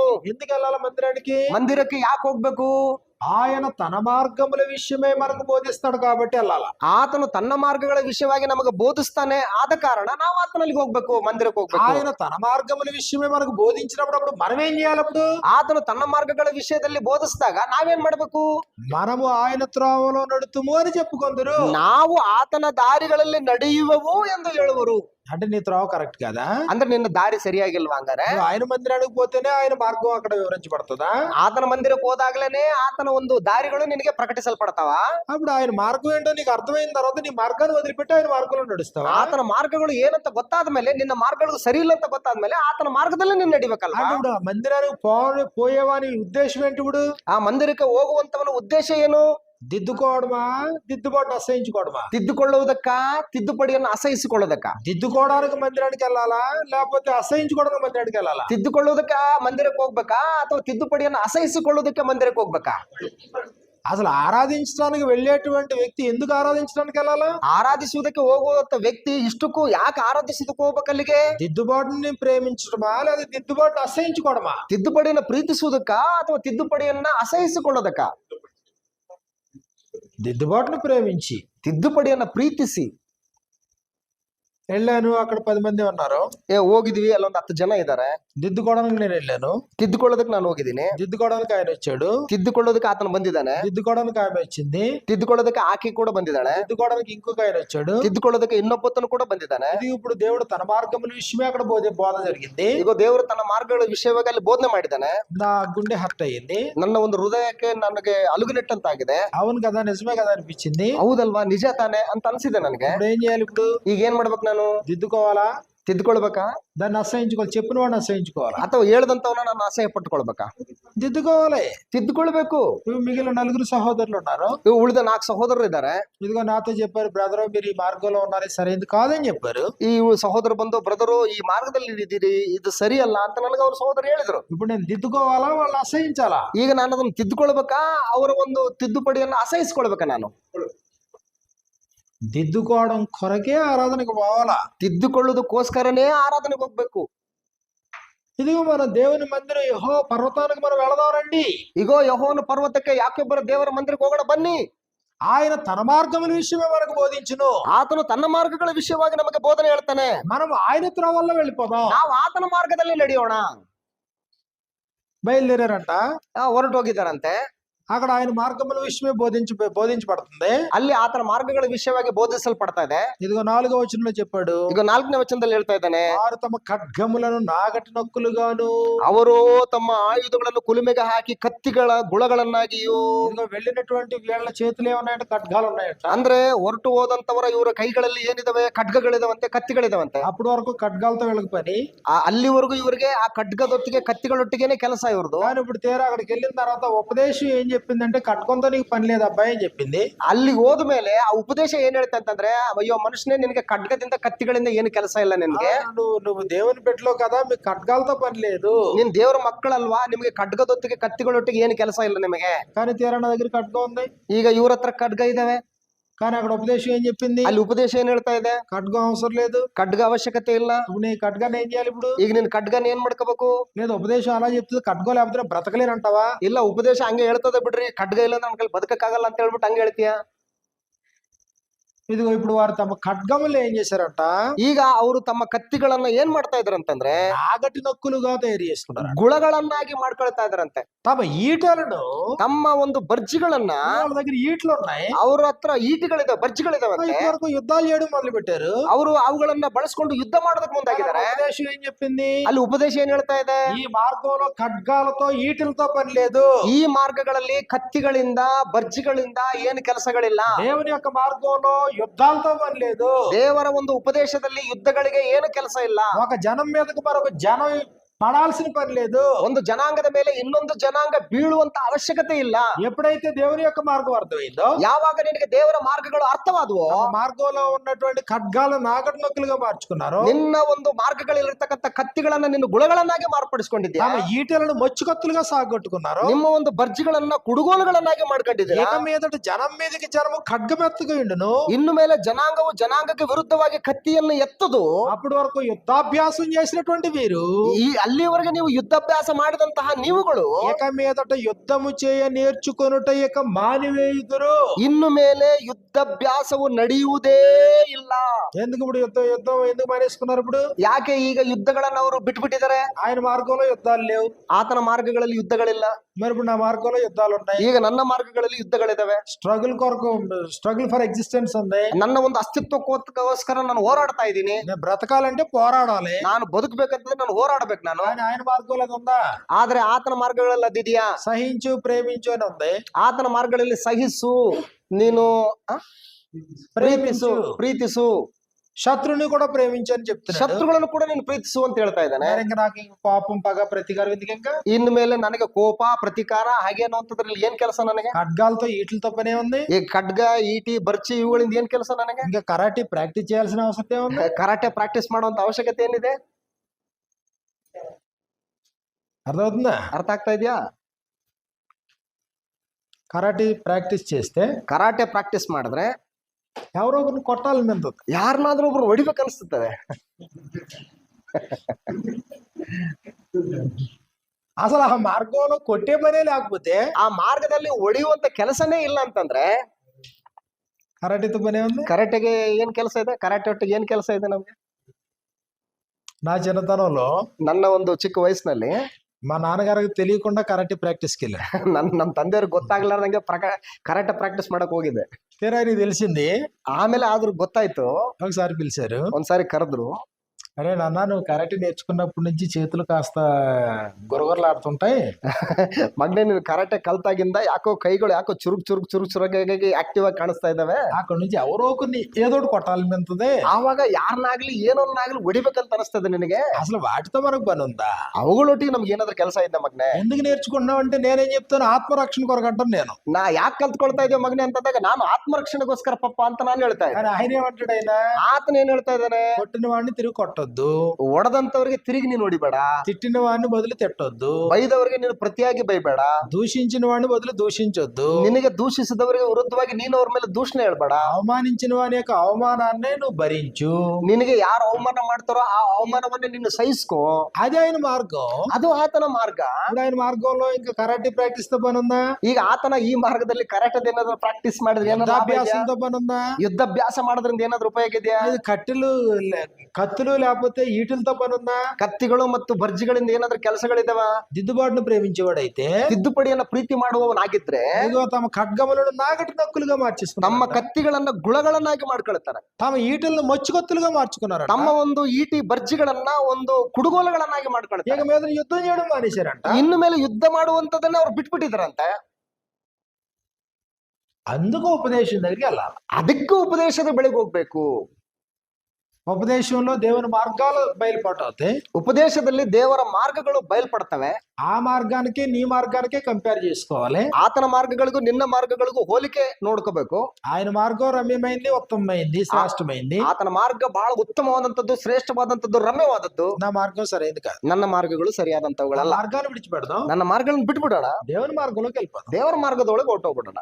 రోజు రోజు దిద్దుకుంటా పోవడం, ದಿನೇ ದಿನೇ ತಿದ್ದುಪಡಿ ಮಾಡ್ಕೊಳ್ತಾನೆ ಮುಂದಕ್ಕೆ ಹೋಗದೆ.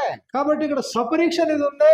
ಇಲ್ಲಿ ತನ್ನನ್ನು ತಾನು ಪರೀಕ್ಷಿಸಿಕೊಂಡವನಾಗಿ ಅನ್ನುವಂಥದ್ದು ಏನಿದೆಯಲ್ಲ, ಅದು ఈ జీవితాన్ని మొత్తం మార్చేస్తుంది. ನಿನ್ನ ಜೀವಿತವನ್ನ ಒಟ್ಟೆಲ್ಲನೂ ಕೂಡ ಬದಲಾವಣೆ ಮಾಡ್ಬಿಡ್ತದೆ. ఎప్పుడైతే నువ్వు ఉపదేశాన్ని వింటున్నావో, ಯಾವಾಗ ನೀನು ಉಪದೇಶನ ಕೇಳ್ತೀಯೋ, ఈ ఉపదేశం నీ స్వపరీక్షకు ఉపయోగపడుతుంది. ಈ ಉಪದೇಶ ನಿನ್ನ ಒಂದು ಸ್ವಪರೀಕ್ಷೆಗೆ ಅದು ಉಪಯುಕ್ತ ಆಗುತ್ತೆ. నీ జీవితాన్ని నువ్వే దిద్దుకుంటావు. ನಿನ್ನ ಜೀವಿತವನ್ನ ನೀನೇ ತಿದ್ದುಪಡಿ ಮಾಡ್ಕೊಳ್ತೀಯ.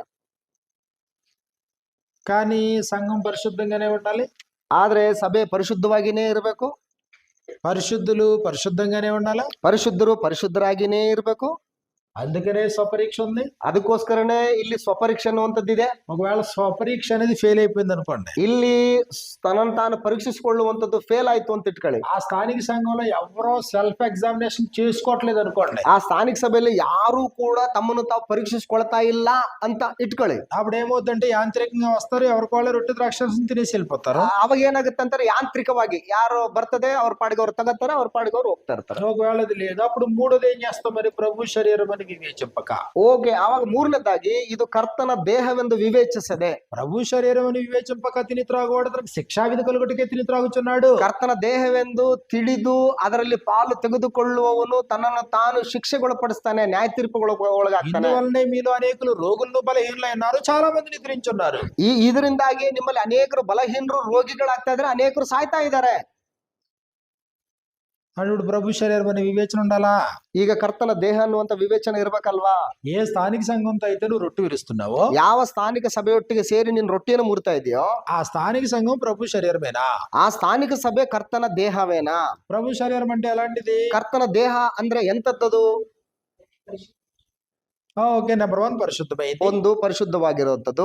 కానీ ఇప్పుడు కొరింథీ పట్టణంలో ఉన్నటువంటి సంఘంలో, ಕೊರಿಂಥಿ ಪಟ್ಟಣದಲ್ಲಿರ್ತಕ್ಕಂಥ ಒಂದು ಸಭೆಯಲ್ಲಿ 5వ అధ్యాయంలో మనం చూసినప్పుడు, 5ನೇ ಅಧ್ಯಾಯದಲ್ಲಿ ನೋಡುವಾಗ ఒకడు తన తండ్రి భార్యను ఉంచుకున్నాడట. ಒಬ್ಬನು ಅಪ್ಪನ ಹೆಂಡತಿಯನ್ನು ಇಟ್ಕೊಂಡಿದ್ದಾನಂತೆ. ఇటు జారత్వం అన్యజనుల్లో కూడా జరగట్లేదు. ಇಂಥ ಒಂದು ಜಾರತ್ವ ಅನ್ಯ ಜನಗಳ ಮಧ್ಯದಲ್ಲೂ ಕೂಡ ಇಲ್ಲ ಅಂತ ಹೇಳ್ತಾ ಇದ್ದಾರೆ. ఇట్లుండి మీరు ఉప్పొంగుచున్నారే గాని ఎలాంటి కార్యం చేసిన వారు ఎంత మాత్రం వెలివేసిన వారు కారు. ಇಂಥ ಒಂದು ಕಾರ್ಯವನ್ನ ನಡೆದಿರೋದ್ರಿಂದ ನೀವು ಇದರಿಂದ ಉಬ್ಬಿಕೊಳ್ತಾ ಇದ್ರ ಹೊರತಾಗಿ ಅಂತ ಕೆಟ್ಟ ಕೆಲಸ ಮಾಡಿದಂತವನನ್ನ ನೀವು ಹೊರಗಾಗ್ತಾ ಇಲ್ಲ ಅಂತ అంటే ಹೇಳ್ತಾ ಇದ್ದಾರೆ. అలాంటి వ్యక్తి ప్రభు శరీరంలో ఉంటే మిగిలినోళ్ళు వివేచిస్తున్నారా?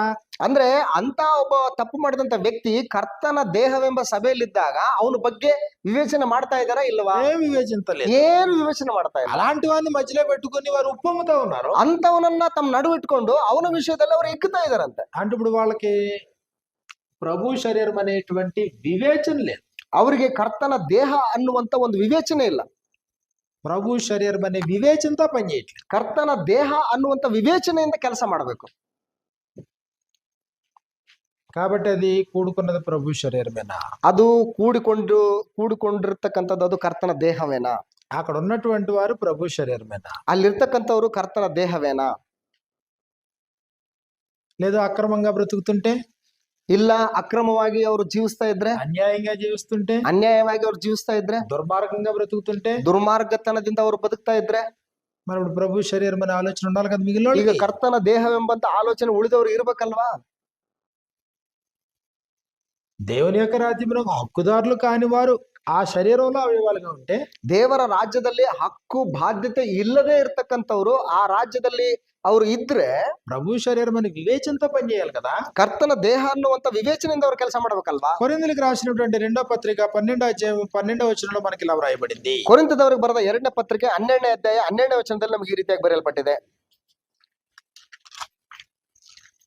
1 కొరింథీ పత్రిక 12వ అధ్యాయము 12వ వచనం నుండి 1ನೇ ಕೊರಿಂಥದವರಿಗೆ ಬರೆದ ಪತ್ರಿಕೆ 12ನೇ ಅಧ್ಯಾಯ 12ನೇ ವಚನದಲ್ಲಿ యాలాగు శరీరము ఏకమై ఉన్నను అనేకమైన అవయవములు కలిగి ఉన్నదో, ಹೇಗೆ ದೇಹವು ಒಂದಾಗಿದ್ದರೂ ಅದಕ್ಕಿರುವ ಅಂಗಗಳು ಅನೇಕವಾಗಿವೆಯೋ, యాలాగు శరీరం యొక్క అవయవములన్నీ అనేకములై ఉన్నను ఒక్క శరీరమై ఉన్నదో అలా క్రీస్తు ఉన్నాడు. ಹೇಗೆ ದೇಹದ ಅಂಗಗಳೆಲ್ಲವೂ ಅನೇಕವಾಗಿದ್ದು ಒಂದೇ ದೇಹವಾಗಿರುವುದೋ, యాలే అనగా యూదులమైనను గ్రీసు దేశస్థులమైనను, ಹಾಗೆಯೇ ಕ್ರಿಸ್ತನು ಯಹೂದ್ಯರಾಗಲಿ ಗ್ರೀಕರಾಗಲಿ దాసులమైనను స్వతంత్రులమైనను, ದಾಸರಾಗಲಿ ಸ್ವತಂತ್ರರಾಗಲಿ మనమందరం ఒక్క శరీరంలోనికి ఒక్క ఆత్మ ఎందే బాప్తిసం పొందితే మనందరం ఒక్క ఆత్మను పానం చేసిన వారమైతిమే. ನಾವೆಲ್ಲರೂ ಒಂದೇ ದೇಹವಾಗುವುದಕ್ಕಾಗಿ ಒಂದೇ ಆತ್ಮನಲ್ಲಿ ದೀಕ್ಷಾ ಸ್ನಾನ ಮಾಡಿಸಿಕೊಂಡೆವು, ಒಂದೇ ಆತ್ಮ ನಮ್ಮೆಲ್ಲರಿಗೂ ಪಾನವಾಗಿ ಕೊಡಲ್ಪಟ್ಟಿತು. అంటే మన బ్యాక్ గ్రౌండ్ ఏమై ఉన్నా, ನಮ್ಮ ಬ್ಯಾಕ್ ಗ್ರೌಂಡ್ಗಳು ಏನೇ ಆಗಿದ್ರು ಕೂಡ ఇక్కడికి వచ్చిన తర్వాత ಇಲ್ಲಿಗೆ ಬಂದ ಮೇಲೆ అందరూ కలిసి ఒకే శరీరంలో ನಾವೆಲ್ಲರೂ ಕೂಡ ಸೇರಿ ಒಂದೇ ದೇಹದಲ್ಲಿ సాటి అవయవాలుగా ಜೊತೆ ಅಂಗಾಂಗಗಳಾಗಿದ್ದುಕೊಂಡು ఇదిగో మనకి దేవుడు అవకాశం ఇచ్చాడు. ಇಗೋ ದೇವ್ರು ನಮಗೊಂದು ಅವಕಾಶ ಕೊಟ್ಟಿದ್ದಾನೆ. ఇప్పుడు ప్రభు శరీరం ఎలా ఉండాలా? ಕರ್ತನ ದೇಹ ಯಾವ ರೀತಿ ಇರಬೇಕು? మీరు వేరు మేము వేరు వాళ్ళు వేరు వీళ్ళు వేరు వీళ్ళు వేరు కాదు. ನೀವು ಬೇರೆ ಅವ್ರು ಬೇರೆ ಇವ್ರು ಬೇರೆ ಇವ್ರು ಬೇರೆ ಬೇರೆ ಅನ್ನುವಂಥದ್ದಲ್ಲ. యూదుడైనా గ్రీసు దేశస్తుడైనా దాసుడైనా స్వతంత్రుడైనా ఎవరైనా ఒకటిగానే ఉండాలి, ఒక శరీరంలో అవయవాలుగా ఉండాలా. ಯಹೂದ್ಯನಾಗಲಿ ಗ್ರೀಕನಾಗಲಿ ಆಳಾಗಲಿ ಒಡೆಯಾಗಲಿ ಇವ್ರು ಎಲ್ಲರೂ ಯಾರೇ ಆಗಿದ್ರು ಕೂಡ ಕರ್ತನ ದೇಹದಲ್ಲಿ ಅವರು ಒಂದೇ ಆಗಿರ್ಬೇಕು. లేదా ఒక స్థానిక సంఘం ఉంది, ಇಲ್ಲ ಒಂದು ಸ್ಥಾನಿಕ సభೆ ಇದೆ, ఆ స్థానిక సంఘంలో ఒక కులం వాళ్ళందరూ ఒక పార్టీ, ಆ ಸ್ಥಾನಿಕ ಸಭೆಯಲ್ಲಿ ಒಂದು ಕುಲದವರೆಲ್ಲರೂ ಒಂದು ಜಾತಿಯವರೆಲ್ಲರೂ ಒಂದ್ ಕಡೆ, వేరే కులం అంతా వాళ్ళ సెపరేట్, ಬೇರೆ ಕುಲದವರು ಬೇರೆ ಜಾತಿಯವರೆಲ್ಲ ಒಂದ್ ಕಡೆ, వీళ్ళ ఇంకో కులం వాళ్ళందరూ ఒకటే, ಅವರಲ್ಲಿ ಇರ್ತಕ್ಕಂಥ ಇನ್ನೊಂದು ಕುಲದವರೆಲ್ಲರೂ ಇನ್ನೊಂದು ಸಪರೇಟ್. కులపరమైనటువంటి భేదం స్థానిక సంఘంలో ఉందనుకోండి, ಈಗ ಕುಲಪರವಾದಂತ ಒಂದು ಭೇದಗಳು ಸ್ಥಾನಿಕ ಸಭೆಯಲ್ಲಿ ಇದೆ ಅಂತ ಇಟ್ಕೊಳ್ಳಿ, అది క్రీస్తు ప్రభు శరీరమా, ಅದು ಕ್ರಿಸ್ತನ ದೇಹನ.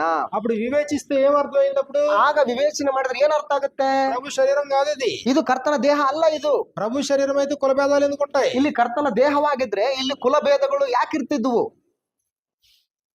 ఉండకూడదు కదా, ಇರಬಾರ್ದಲ್ವಾ ಅಲ್ಲಿ? మరి అది ప్రభు శరీరంగా పనిచేస్తుందా? ಇದು ಕರ್ತನ ದೇಹವಾಗಿ ಅಲ್ಲಿ ಕೆಲಸ ಮಾಡ್ತದ? ఇప్పుడు అది ప్రభు శరీరం అనేది ಇದು ಅದು ಕರ್ತನ ದೇಹ ಅಂತೇಳಿ ವಿವೇಚಿಸಿದ್ರೆ, ఇదిగో మీలో ఒకడు నేను అప్పుల్లో వాడను, క్యాఫో వాడను, లేకపోతే పౌలు వాడను, క్రీస్తు వాడను, 4 రకాలు విడిపోయారు. ಇಲ್ಲಿ ಒಬ್ಬನು ನಾನು ಕೇಫನವನು, ನಾನು ಅಪೋಲೋಸನವನು, ನಾನು ಪೌಲನವನು, ನಾನು ಕ್ರಿಸ್ತನವನು ಅಂತೇಳಿ 4 ವಿಭಾಗಗಳಾಗಿ ಅವರು ವಿಂಗಡಣೆ ಆಗ್ಬಿಟ್ಟಿದ್ದಾರೆ. ఒకే స్థానిక సంఘం 4 ట్రూప్లు అయ్యారు. ಅಂದ್ರೆ ಒಂದೇ ಸ್ಥಾನಿಕ ಸಭೆಯಲ್ಲಿ 4 ವಿಭಾಗಗಳು ಎದ್ದು ಕಾಣ್ತಾ ಇದ್ದಾವೆ. అప్పుడు అది ప్రభు శరీరమేనా? ಅದು ಆವಾಗ ಕರ್ತನ ದೇಹನೇನಾ? ప్రభు శరీరం ఏకమై ఉండాలి కదా. ಕರ್ತನ ದೇಹ ಒಂದಾಗಿರ್ಬೇಕು ತಾನೆ. ప్రభు శరీరంలో కోఆపరేషన్ కోఆర్డినేషన్ ఉండాలి కదా. ಕರ್ತನ ದೇಹದಲ್ಲಿ ಕೋಆಪರೇಷನ್ ಕೋಆರ್ಡಿನೇಷನ್ ಇರ್ಬೇಕಲ್ವಾ? కాబట్టి ఒకటి చెయ్యి అయితే ఇంకొకటి కాలు కదా. ಒಬ್ಬನ ಕೈ ಆದ್ರೆ ಇನ್ನೊಬ್ಬನ ಕಾಲಾಗಿರ್ತಾನಲ್ವಾ? తల పాదంతో నీవు నాకు అక్కర్లేదని చెప్పకూడదు కదా. ತಲೆ ಒಂದು ಕಾಲಿಗೆ ನೀನ್ ನನಗೆ ಬೇಕಾಗಿಲ್ಲ ಅಂತ ಹೇಳಕ್ ಆಗಲ್ವಲ್ಲ. ప్రభు శరీరం అని వివేచించి పని చేయాలి కదా. ಕರ್ತನ ದೇಹವೆಂದು ವಿವೇಚಿಸಿ ಇದರಲ್ಲಿ ಕೆಲಸ ಮಾಡ್ಬೇಕಲ್ವಾ? ప్రభు శరీరం అయితే, ಕರ್ತನ ದೇಹವೇ ಆಗಿದ್ರೆ, ప్రభు శరీరంలో అవయవాలు అయితే, ಕರ್ತನ ದೇಹದಲ್ಲಿ ನೀನು ಅಂಗಾಂಗಗಳೇ ಆಗಿದ್ರೆ, మరి ప్రభు శరీరంలో శరీరపు అవయవాలు దుర్నీతి సాధనాలుగా ఉంటాయా? ಕರ್ತನ ದೇಹದಲ್ಲಿರುವಂತಹ ಅಂಗಾಂಗಗಳು ದುರ್ನೀತಿಯ ಸಾಧನಗಳಾಗಿ ಉಪಯೋಗ ಆಗ್ತಾವ? ఇదిగో నేను చెయ్యిని అన్నావు, ಈಗ ನಾನು ಕೈ ಅಂತ ಹೇಳಿದೆ. ఎవరు చెయ్యి? నువ్వు. ಯಾರ ಕೈ? ನೀನು. ప్రభు చెయ్యి. ಕರ್ತನ ಕೈ. మరి ప్రభు చెయ్యి చెడు పనులు చేస్తుందా? ಕರ್ತನ ಕೈ ಕೆಟ್ಟ ಕೆಲಸ ಮಾಡ್ತದ? ప్రభు పాదం చెడ్డ కార్యక్రమాలకు వెళ్తుందా? ಕರ್ತನ ಒಂದು ಕಾಲು ಕೆಟ್ಟ ಕೆಲಸ ಮಾಡೋದಕ್ಕೆ ಹೊರಟೋಗ್ತದ? అది ప్రభు యొక్క నోరైతే చెడు మాటలు మాట్లాడుతుందా? ಅದು ಕರ್ತನ ಬಾಯಿಯೇ ಆಗಿದ್ರೆ ಅದು ಕೆಟ್ಟ ಮಾತು ಮಾತಾಡ್ತದ? ప్రభు యొక్క శరీరమేనా? ನೀನು ಕರ್ತನ ದೇಹವೇನಾ? కాబట్టి ఒకటి స్వపరీక్ష, ಒಂದೆದ್ದು ತನ್ನನ್ನು ತಾನು ಪರೀಕ್ಷಿಸಿಕೊಳ್ಳುವಂತದ್ದು. రెండోదేంటి? ಎರಡನೇದೇನು? ప్రభు శరీరం అనే వివేచన. ಕರ್ತನ ದೇಹವೆಂದು ವಿವೇಚಿಸದೆ. ఇప్పుడు నీ వివేచనలో, ನಿನ್ನ ಒಂದು ವಿವೇಚನದಲ್ಲಿ ప్రభు శరీరంలో అవయవంగా ఈయన లేడు అని నాకు అర్థమైతే, ಕರ್ತನ ದೇಹದಲ್ಲಿ ಈತನು ಅಂಗ ಆಗಿಲ್ಲ ಅನ್ನೋದು ನನಗೆ ಅರ್ಥ ಆದ್ರೆ, అంటే ఇప్పుడు ఈయన ప్రభు శరీరంలో అవయవం, ಈಗ ಕರ್ತನ ದೇಹದಲ್ಲಿ ಈತನು ಒಬ್ಬ ಅಂಗ, నేను కూడా ఒక అవయవం, ನಾನು ಒಂದು ಅಂಗ. కానీ ಆದ್ರೆ ఈ అవయవం చెడు పనులు చేస్తుంది. ಈ ಅಂಗ ಕೆಟ್ಟ ಕೆಲಸ ಮಾಡ್ತಾ ಇದೆ. ఇప్పుడు ఈయన నేను ఇంకా మిగిలిన వాళ్ళు కలిసి ఇక్కడ ప్రభు బల్ల పాల్గొవాలి. ಈಗ ಈತನು ನಾವು ಉಳಿದವರು ಸೇರಿ ಈ ಕರ್ತನ ಭೋಜನದಲ್ಲಿ ಪಾಲ್ ತೆಗೆದುಕೊಳ್ಬೇಕು. ఒకటే స్వపరీక్ష చేసుకోవాలి. ಇಲ್ಲಿ ಒಂದು ಸ್ವಪರೀಕ್ಷೆ ಮಾಡ್ಕೋಬೇಕು. వీరికి స్వపరీక్ష లేదు. ಈತನಿಗೆ ತಪ್ಪು ಮಾಡ್ತಕ್ಕಂತ ಈ ಅಂಗಾಂಗಕ್ಕೆ ಸ್ವಪರೀಕ್ಷೆ ಅನ್ನುವಂಥದ್ದಿಲ್ಲ. ఇప్పుడు రెండోది ఏం జరగాలి? ఇప్పుడు ಈಗ ಎರಡನೇದ್ದು ಏನ್ ಮಾಡ್ಬೇಕು? ಇವಾಗ ప్రభు శరీరం అని వివేచించాలా? ಈಗ ಕರ್ತನ ದೇಹ ಅನ್ನುವಂತ ವಿವೇಚನೆ ಬರ್ಬೇಕಲ್ಲಿ. ఇప్పుడు వివేచించినప్పుడు లేదు లేదు బ్రదర్ తప్పుడు విధానంలో వెళ్తున్నాడు కానీ మరి ఎలా పాల్గొంటాడు? ఇప్పుడు ಈಗ ಇಲ್ಲ ಇಲ್ಲ ಸಹೋದರ ತಪ್ಪು ದಾರಿಗೆ ಹೋಗ್ತಾ ಇದ್ದಾನೆ, ಮತ್ತೆ ಕರ್ತನ ದೇಹದಲ್ಲಿ ಆತನು ಹೇಗೆ ಪಾಲ್ ತೆಗೆದುಕೊಳ್ತಾನೆ ಅನ್ನೋದು ವಿವೇಚನೆ ಬಂತು. కాబట్టి అప్పుడు గ్రహించిన వారు సహోదరుడితో మాట్లాడతారు. ಆಗ ಅದನ್ನ ಗ್ರಹಿಸಿದಂತವ್ರು ಸಹೋದರನೊಟ್ಟಿಗೆ ಮಾತಾಡ್ತಾರೆ. అప్పుడు సహోదరుడు ఏం చేయాలి? అప్పుడు ಆಗ ಸಹೋದರ ಏನ್ ಮಾಡ್ಬೇಕು? దిద్దుకోవాలా? ತಿದ್ದುಕೊಳ್ಬೇಕು. అంటే ఒకవేళ మన తప్పును మనం గ్రహించలేని స్థితిలో అజ్ఞానంలో ఒకవేళ మనం వెళ్ళిపోతున్నాం అనుకోండి, ಒಂದು ವೇಳೆ ನಮ್ಮ ತಪ್ಪುಗಳನ್ನ ನಾವು ಗುರುತಿಸದೆ ಅಜ್ಞಾನದಲ್ಲಿ ಹೋಗ್ತಾ ಇದ್ದೀವಿ ಅಂತ ಇಟ್ಕೊಳ್ಳಿ. మరి అప్పుడు దాన్ని దిద్దడానికి దేవుడు ఎవరిని ఇచ్చాడు? ಈಗ ಅಂತ ಒಂದು ಸ್ಥಿತಿಯನ್ನ ತಿದ್ದೋದಕ್ಕೆ ದೇವರು ಯಾರನ್ನು ಕೊಟ್ಟಿದ್ದಾನೆ? పరిశుద్ధులను అప్పగించాడు మనతో పాటు. ಪರಿಶುದ್ಧರಿಗೂ ಕೊಟ್ಟಿದ್ದಾನೆ, ನಮ್ಮೊಟ್ಟಿಗೆ ಉಳಿದ ಪರಿಶುದ್ಧರಿಗೂ ಅದನ್ನು ಕೊಟ್ಟಿದ್ದಾನೆ. సహోదరులు ఇచ్చాడు మనతో పాటు. ನಮ್ಮೊಟ್ಟಿಗೆ ಸಹೋದರನು ಕೂಡ ಕೊಟ್ಟಿದ್ದಾನೆ. సహోదరులు ఎందుకు? ಸಹೋದರರು ಯಾಕೆ? ఒకరినొకరు బుద్ధి చెప్పుకోవడానికి, ಒಬ್ರಿಗೊಬ್ರು ಉಪದೇಶ ಮಾಡ್ಕೊಂಡು ಒಬ್ರಿಗೊಬ್ರು ಬುದ್ಧಿ ಹೇಳ್ಕೊಳ್ಳೋದಕ್ಕೆ, ఒకరినొకరు గద్దించుకోవడానికి, ಒಬ್ರಿಗೊಬ್ರು ಗದರಿಸ್ಕೊಳ್ಳೋದಕ್ಕೆ, ಎಚ್ಚರಿಸ್ಕೊಳ್ಳೋದಕ್ಕೆ, ఒకరినొకరు హెచ్చరించుకోవడానికి, ಒಬ್ರಿಗೊಬ್ರು ಎಚ್ಚರಿಸ್ಕೊಳ್ಳೋದಕ್ಕೆ, ఆ దినము సమీపించడం మీరు చూచిన కొలది మరి ఎక్కువగా అలాగే చేయడానికి, ಆ ಕಾಲವು ಸಮೀಪಿಸ್ತದೆ ಅಂತ ಹೇಳಿ ತಿಳಿದುಬಿಟ್ಟು ನೀವು ಇದನ್ನು ಇನ್ನೂ ಹೆಚ್ಚೆಚ್ಚಾಗಿ ಮಾಡ್ರಿ ಅಂತ ಹೇಳಿ, ప్రేమ చూపించడానికి, సత్కార్యం చేయడానికి, ಪ್ರೀತಿ ಮಾಡೋದಕ್ಕೂ ಸತ್ಕಾರ್ಯಗಳನ್ನು ನಡೆಸುವುದಕ್ಕೂ ಕೂಡ. ఒకవేళ నేను అజ్ఞానంలో ఇంకా అలా బానిసన అయిపోతున్నాను అనుకో, ಒಂದು ವೇಳೆ ಅಜ್ಞಾನದಿಂದ ನಾನು ಕೆಟ್ಟತನಕ್ಕೆ ನಾನು ಗುಲಾಮನಾಗ್ತಾ ಇದ್ದೀನಿ ಅಂತ ಇಟ್ಕೋ. మరి అప్పుడు నా చుట్టూ ఉండే సమాజం ఏం చేస్తుంది? ಈಗ ನನ್ನ ಸುತ್ತಲಿರ್ತಕ್ಕಂಥ ಸಮಾಜ ಏನ್ ಮಾಡುತ್ತೆ? నాతో పరిశుద్ధులైనటువంటి వారు వాళ్ళు ఏం చేస్తున్నట్టు? ನನ್ನೊಟ್ಟಿಗೆ ಪರಿಶುದ್ಧರಾಗಿರ್ತಕ್ಕಂಥವ್ರು ಅವ್ರು ಏನ್ ಮಾಡ್ತಾ ಇದ್ದಾರೆ? ಅವರು ఒకటే నన్ను తిద్దాలి, ಇಲ್ಲ ಒಂದವ್ರು ನನ್ನನ್ನು ತಿದ್ದಬೇಕು, లేదా నా నుండి దూరం అయిపోవాలి. ಇಲ್ಲ ನನ್ನಿಂದ ಅವರು ದೂರ ಆಗ್ಬೇಕು. ఈ పని ఆ పని రెండు చేయట్లేదా? ಈ ಕೆಲಸ ಆ ಕೆಲಸ ಎರಡೂ ಮಾಡ್ತಾ ಇಲ್ವಾ ಅವರು? అప్పుడు వాళ్ళు ప్రమాదంలోనే ఉన్నారు. ಈಗ ಅವರು ಕೂಡ ಅಪಾಯದಲ್ಲಿದ್ದಾರೆ. అప్పుడు వాళ్ళు ఏం చేసి ఉండాలి? నన్ను ಈಗ ಅವರು ನನ್ನನ್ನು ಏನ್ ಮಾಡಿರ್ಬೇಕಾಗಿತ್ತು? ಅವರು దిద్దుండాలి. ನನ್ನನ್ನ ತಿದ್ದಬೇಕಾಗಿತ್ತು. ಅವರು నేను దిద్దబడితే ನಾನು ತಿದ್ದಲ್ಪಟ್ರೆ ఒక సహోదరుని సంపాదించుకున్నాను. ಒಬ್ಬ ಸಹೋದರನ ಸಂಪಾದನೆ ಮಾಡ್ಕೊಳ್ತಾರೆ ಅವರು. లేదు నేను దిద్దుబాటు అసహించుకుంటే, ಇಲ್ಲ ನಾನು ತಿದ್ದುಪಡಿಯನ್ನ ನಾನು ಅಸಹ್ಯ ಪಟ್ಕೊಳ್ತೀನಿ ಅಂತಂದ್ರೆ నన్ను వదిలేసి వాళ్ళు ఎక్కడికి వెళ్ళిపోవాలి. ನನ್ನನ್ನು ಬಿಟ್ಬಿಟ್ಟು ಅವರು ಹೋಗ್ಬಿಡ್ಬೇಕು. కాబట్టి ఒకవేళ ఎవరైనా అజ్ఞానంతో ఒకవేళ తొలగిపోతుంటే దిద్దపడడానికి అవకాశం ఉందా లేదా? ಯಾರಾದ್ರೂ ಅಜ್ಞಾನದಿಂದ ತಿದ್ದುಪಡಿಯನ್ನ ಅಸಹಿಸಿಕೊಂಡು ತಪ್ಪಿ ಹೋಗ್ತಾ ಇದ್ರೆ ಅವ್ರನ್ನ ತಿದ್ದುವುದಕ್ಕೆ ಅವಕಾಶ ಇದೆಯಾ ಇಲ್ವಾ? ఉందా? ಇದೆಯಾ? ఉంది. ಇದೇ ಅವಕಾಶ ಇದೆ. నెంబర్ 1 ನಂಬರ್ 1 ఉపదేశాన్ని బట్టి, ಉಪದೇಶದಿಂದಾಗಿ. నెంబర్ 2 ಎರಡನೇದ್ದು సెల్ఫ్ ఎగ్జామినేషన్ బట్టి, ತನ್ನನ್ನು ತಾನು ಪರೀಕ್ಷಿಸಿಕೊಂಡವನಾಗಿ. నెంబర్ 3 ನಂಬರ್ 3 మన చుట్టూ ఉన్నటువంటి పరిశుద్ధులను బట్టి, ನಮ್ಮ ಸುತ್ತಲಿರ್ತಕ್ಕಂಥ ಪರಿಶುದ್ಧರಿಂದಾಗಿ మనం మళ్ళీ తిరిగి మార్గంలోకి రావడానికి అవకాశం ఉంది. ನಾವು ಪುನಃ ಆ ಮಾರ್ಗಕ್ಕೆ, ಪರಿಶುದ್ಧ ಮಾರ್ಗಕ್ಕೆ ಬರುವಂತ ಅವಕಾಶ ಇದೆ.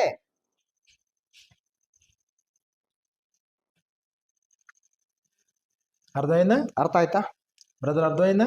ಬ್ರದರ್ ಸುನಿಲ್ ಅವ್ರ ಅರ್ಥ ಆಯ್ತಾ? ನೈಸ್. దిద్దుబాటుని ప్రేమించే వాళ్ళమై ఉండాలి. ನಾವು ತಿದ್ದುಪಡಿಯನ್ನು ಪ್ರೀತಿಸುವವರಾಗಿರ್ಬೇಕು. పొరపాట్లు జరుగుతాయి, ತಪ್ಪುಗಳು ಆಗ್ತವೆ. దేహంలో ఉన్నాం కదా, ದೇಹದಲ್ಲಿ ಇದೀವಲ್ವಾ, ప్రాచీన స్వభావం యొక్క ప్రభావం ఉంది కదా, ನಮ್ಮ ಪೂರ್ವ ಸ್ವಭಾವಗಳ ಒಂದು ಪ್ರಭಾವ ಇನ್ನು ಇರ್ತದಲ್ವಾ, బలహీనత ఉంది కదా, ಬಲಹೀನತೆ ಇದೆಯಲ್ವಾ, తెలియనితనం ఉంది కదా, ತಿಳಿಯದೇ ಇರ್ತಕ್ಕಂತ ಆ ಒಂದು ತನ ಇದೆಯಲ್ವಾ, అవిశ్వాసం ఉంది కదా, ನಮ್ಮಲ್ಲಿ ಅಪನಂಬಿಕೆ ಅನ್ನೋದು ಕೂಡ ಇದೆಯಲ್ವಾ. కానీ మరి సెల్ఫ్ ఎగ్జామినేషన్ ఉంది. ಈಗ ನಮಗೆ ಸೆಲ್ಫ್ ಎಕ್ಸಾಮಿನೇಷನ್ ಇದೆ, ಸ್ವಪರೀಕ್ಷೆ ಇದೆ. ఒక పక్కన ప్రభు యొక్క ఉపదేశం ఉంది, ಒಂದ್ ಕಡೆ ಕರ್ತನ ಉಪದೇಶ ಇದೆ. ನಮಗೆ ప్రభు ఉపదేశాన్ని బట్టి నువ్వు మారాలా, ಕರ್ತನ ಉಪದೇಶದಿಂದಾಗಿ ನಿನ್ನ ಬದಲಾವಣೆ ಆಗ್ಬೇಕು. కనీసం నిన్ను నువ్వు స్వపరీక్ష చేసుకుని నువ్వు అక్కడ ఆగిపోవాలా? ಇಲ್ಲ ಕನಿಷ್ಠ ಪಕ್ಷ ನಿನ್ನನ್ನು ನೀನು ಪರೀಕ್ಷೆ ಮಾಡ್ಕೊಂಡು ಆ ತಪ್ಪಿನಿಂದ ನೀನು ಅಲ್ಲಿಗೆ ದೂರ ಆಗ್ಬಿಡ್ಬೇಕು ನೀನು. ఒకవేళ ఈ రెండు దాటిపోతే, ಇಲ್ಲ ಎರಡೂ ಇಲ್ಲದೆ ಇದ್ದಾಗ మరి చుట్టూ పరిశుద్ధులు ఉన్నారు, ಈಗ ಸುತ್ತಮುತ್ತ ಕೂಡ ಪರಿಶುದ್ಧರಿದ್ದಾರೆ, వీళ్ళకి సిచ్యువేషన్ అర్థమైపోయింది అనుకోండి, ಅವ್ರಿಗೆ ಈ ಪರಿಸ್ಥಿತಿ ಏನಂತೇಳಿ ಅರ್ಥ ಆಗಿದೆ ಅಂತ ಇಟ್ಕೊಳ್ಳಿ. వాళ్ళ ముందు ఉన్నాయి రెండే రెండు ఆప్షన్లు. ಅವ್ರ ಮುಂದಿರ್ತಕ್ಕಂಥ ಎರಡೇ ಆಪ್ಷನ್ಸ್ಗಳು. ఒకటి, ಒಂದನೇದ್ದು దారి తప్పుతున్న వాడిని తిరిగి మార్గంలో పెట్టడమా, ದಾರಿ ತಪ್ಪಿ ಹೋಗ್ತಿರ್ತಕ್ಕಂಥವನನ್ನ ಪುನಃ ಮಾರ್ಗಕ್ಕೆ ಕರ್ಕೊಂಡು ಬರುವಂತದ್ದು, లేదా అతను విడిచిపెట్టి బయటకు పోవడం. ಇಲ್ಲ ಆತನನ್ನ ಬಿಟ್ಬಿಟ್ಟು ಹೊರಗಡೆ ಹೋಗ್ತಕ್ಕಂಥದ್ದು. ಎರಡು ಮಾರ್ಗ, ಎರಡರಲ್ಲಿ ಯಾವ್ದಾದ್ರು ಒಂದು ಮಾರ್ಗ ಕರ್ಕೊಂಡ್ ಬಂದ್ಬಿಟ್ರೆ ನೋ ಪ್ರಾಬ್ಲಮ್. ಇಲ್ಲ ನಾನು ಬರಂಗಿಲ್ಲ ಕಣ್ರಿ, ನಾನು ನಡೆಯದೇ ಇದೇ ದಾರಿ ಅಂತಂದ್ರೆ ನಮ್ ಕೈಲಿ ನಿಮ್ ಜೊತೆಗೆ ಹೋಗಕ್ಕಾಗಲ್ಲಪ್ಪ, ನಮ್ ದಾರಿ ನಾವು ನೋಡ್ಕೊಳ್ತೀವಿ ಅಂತೇಳಿ ಹೊರಗಡೆ ಬರೋದು. 2 ಮಾರ್ಗಗಳಷ್ಟೇ. గలతీ పత్రిక 6 అధ్యాయం 1-2 వచనాల్లో సంగతి తెలియజేస్తుంది. ಗಲಾತ್ಯ ಪತ್ರಿಕೆ 6ನೇ ಅಧ್ಯಾಯ 1-2 ವಚನಗಳಲ್ಲಿ ಈ ಒಂದು ವಿಷಯ ತಿಳಿಸಲ್ಪಟ್ಟಿದೆ. సహోదరులారా ఒకడు ఏ తప్పిదములోనైనను చిక్కుకొని ఎడల ಸಹೋದರನೊಬ್ಬನು ಯಾವುದೋ ಒಂದು ತಪ್ಪಿನಲ್ಲಿ ಸಿಕ್ಕಿರುವುದಾದರೆ ఆత్మ సంబంధులైన మీలో ప్రతివాడును ಆತ್ಮ ಅಂತವನನ್ನು ಆತ್ಮನಿಂದ ನಡೆಸಿಕೊಳ್ಳುವ ನೀವು తానును శోధింపబడుతునేమో తన విషయమై చూచుకొనుచు సాత్వికమైన మనస్సుతో అట్టి వారిని మంచి దారికి తీసుకుని రావాలను. ನೀವು ಶಾಂತ ಭಾವದಿಂದ ತಿದ್ದಿ ಸರಿ ಮಾಡಿರಿ, ನೀನಾದರೂ ದುಷ್ಪ್ರೇರಣೆಗೆ ಒಳಗಾಗದಂತೆ ನಿನ್ನ ವಿಷಯದಲ್ಲಿ ಎಚ್ಚರಿಕೆಯಾಗಿರು. కాబట్టి తప్పుదోలో చిక్కుకోరు అనడానికి ఏమీ లేదు. ತಪ್ಪುಗಳಲ್ಲಿ ಸಿಕ್ಕಿಕೊಳ್ಳೋದಿಲ್ಲ ನಾನು ಅಂತ ಹೇಳುವಂತ ಅವಕಾಶಗಳೇನಿಲ್ಲ. ఓకే, చిక్కుకున్నారు, ಓಕೆ, ನೀನ್ ಅದರಲ್ಲಿ ತಪ್ಪಿನಲ್ಲಿ ಸಿಕ್ಕಾಕೊಂಡಿದ್ಯಾ, ఉపదేశం నీ మనసును తాగుతుంది, ಆ ಉಪದೇಶ ಅನ್ನುವಂಥದ್ದು ನಿನ್ನ ಮನಸ್ಸನ್ನ ತಾಕ್ತದೆ. నీ హృదయాన్ని కఠినం చేసుకోవద్దు. ನಿನ್ನ ಹೃದಯನ ಕಠಿಣ ಮಾಡ್ಕೋಬೇಡ. ఉపదేశం నీ హృదయాన్ని తాకినప్పుడు దిద్దుబాటు ప్రేమ. ಉಪದೇಶ ನಿನ್ನ ಹೃದಯನ ತಟ್ಟಿದಾಗ, ತಾಕಿದಾಗ ನೀನು ತಿದ್ದುಪಡಿಯನ್ನ ಪ್ರೀತಿ ಮಾಡು. లేదా నువ్వు సెల్ఫ్ ఎగ్జామినేషన్ చేసుకుంటున్నావు. ಇಲ್ಲ ನೀನು ಸೆಲ್ಫ್ ಎಕ್ಸಾಮಿನೇಷನ್ ಮಾಡ್ಕೋ. కాబట్టి స్వపరీక్షలో నువ్వేంటో నీకు అర్థం అవ్వాలా. ಈ ಸ್ವಪರೀಕ್ಷೆಯಲ್ಲಿ ನೀನು ಯಾರು, ನೀನು ಏನು, ಏನ್ ಮಾಡ್ತಾ ಇದ್ದೆ ಅನ್ನೋದು ನಿನಗೆ ಅರ್ಥ ಆಗ್ಬಿಡ್ಬೇಕು. అర్థం అవ్వట్లేదంటే ఇస్కరియోతు యోధాకి నీకు తేడా ఏమీ లేదు. ನಿನಗೆ ಅರ್ಥ ಆಗ್ತಾ ಇಲ್ಲ ಅಂತಂದ್ರೆ ಇಸ್ಕರಿಯೋತ್ ಯೂದನಿಗೂ ನಿನಗೂ ಏನು ವ್ಯತ್ಯಾಸ ಇಲ್ಲ. సెల్ఫ్ ఎగ్జామినేషన్ ఉంది కదా. ಸೆಲ್ಫ್ ಎಕ್ಸಾಮಿನೇಷನ್ ಅಂತದ್ದು ಇದೆಯಲ್ವಾ. లేదనుకోండి, ఆయన కన్నులకి అన్ని తేటగానే ఉన్నాయి. ಇಲ್ಲ ಅಂತ ಇಟ್ಕೊಳ್ಳಿ, ಆತನ ಕಣ್ಣಿಗೆ ಯಾವುದು ಕೂಡ ಮುಚ್ಚುಮರೆಯಲ್ಲ, ಎಲ್ಲವೂ ಕೂಡ ಗೊತ್ತ. హెబ్రీయులకు రాసిన పత్రిక 4 అధ్యాయం 13 వచనంలో, ಇಬ್ರಿಯರಿಗೆ ಬರೆದ ಪತ್ರಿಕೆ 4ನೇ ಅಧ್ಯಾಯ 13ನೇ ವಚನದಲ್ಲಿ, హెబ్రీ 4:13లో మనకి ఇలా వ్రాయబడింది. ಇಬ್ರಿಯರು ಬರೆದ ಪತ್ರಿಕೆ 4ನೇ ಅಧ್ಯಾಯ 13ನೇ ವಚನದಲ್ಲಿ ನಮ್ಗೆ ಈ ರೀತಿಯಾಗಿ ಬರೆಯಲ್ಪಟ್ಟಿದೆ. మరియు ఆయన దృష్టికి కనబడింది సృష్టం ఏదీ లేదు. ಆತನ ದೃಷ್ಟಿಗೆ ಸಮಸ್ತವು ಮುಚ್ಚುಮರೆ ಇಲ್ಲದ್ದಾಗಿಯೂ ಬಯಲಾದದ್ದಾಗಿಯೂ ಅದೇ. మనం ఎవరికి లెక్క అప్పజెప్పవలసి ఉన్నదో ನಾವು ಯಾವ ಆತನಿಗೆ ಲೆಕ್ಕ ಒಪ್ಪಿಸಬೇಕಾಗಿದೆಯೋ ఆ దేవుని కన్నులకు సమస్తమును మరుగులేక తేటగా ఉన్నది. ಆತನ ದೃಷ್ಟಿಗೆ ಸಮಸ್ತವು ಮುಚ್ಚುಮರೆ ಇಲ್ಲದ್ದಾಗಿಯೂ ಬಯಲಾದದ್ದಾಗಿಯೂ ಅದೇ. ಆತನ ಸನ್ನಿಧಿಯಲ್ಲಿ ಅಗೋಚರವಾಗಿರುವ ಸೃಷ್ಟಿಯು ಒಂದೂ ಇಲ್ಲ. ఒకవేళ చుట్టూ ఉన్నటువంటి వారందరి కళ్ళును కప్పొచ్చు, ಒಂದು ವೇಳೆ ಸುತ್ತಮುತ್ತಲು ಇರ್ತಕ್ಕಂಥವ್ರ ಎಲ್ಲರ ಕಣ್ಣುಗಳನ್ನು ಕೂಡ ನೀನು ಮುಚ್ಚಬಹುದು. కానీ నీ దేవుడు నీ హృదయాంతరంగాన చోట, ಆದ್ರೆ ನಿನ್ನ ದೇವರು ನಿನ್ನ ಹೃದಯಾಂತರಂಗವನ್ನ ನೀನು ನೋಡಲ್ವಾ. ಆತನು ఎవరికైతే నువ్వు లెక్క అప్పచెప్పాలో ఆ దేవుని కన్నులకు మరుగేదైనా ఉందా? ಯಾವ ದೇವರಿಗೆ ನೀವು ಲೆಕ್ಕ ಒಪ್ಪಿಸಬೇಕಾಗಿದೆಯೋ ಆ ದೇವರಿಗೆ ಯಾವುದು ಕೂಡ ಮುಚ್ಚುಮರೆಯಾಗಿಲ್ಲ, ಎಲ್ಲವೂ ಬಯಲಾಗಿದೆ. ఆ దేవుని కన్నులకు ఏది మరుగులేదు, అంత బయలుపాటుగానే ఉంది. ಆ ದೇವರಿಗೆ ಯಾವುದು ಕೂಡ ಮುಚ್ಚುಮರೆಯಾಗಿಲ್ಲ, ಎಲ್ಲ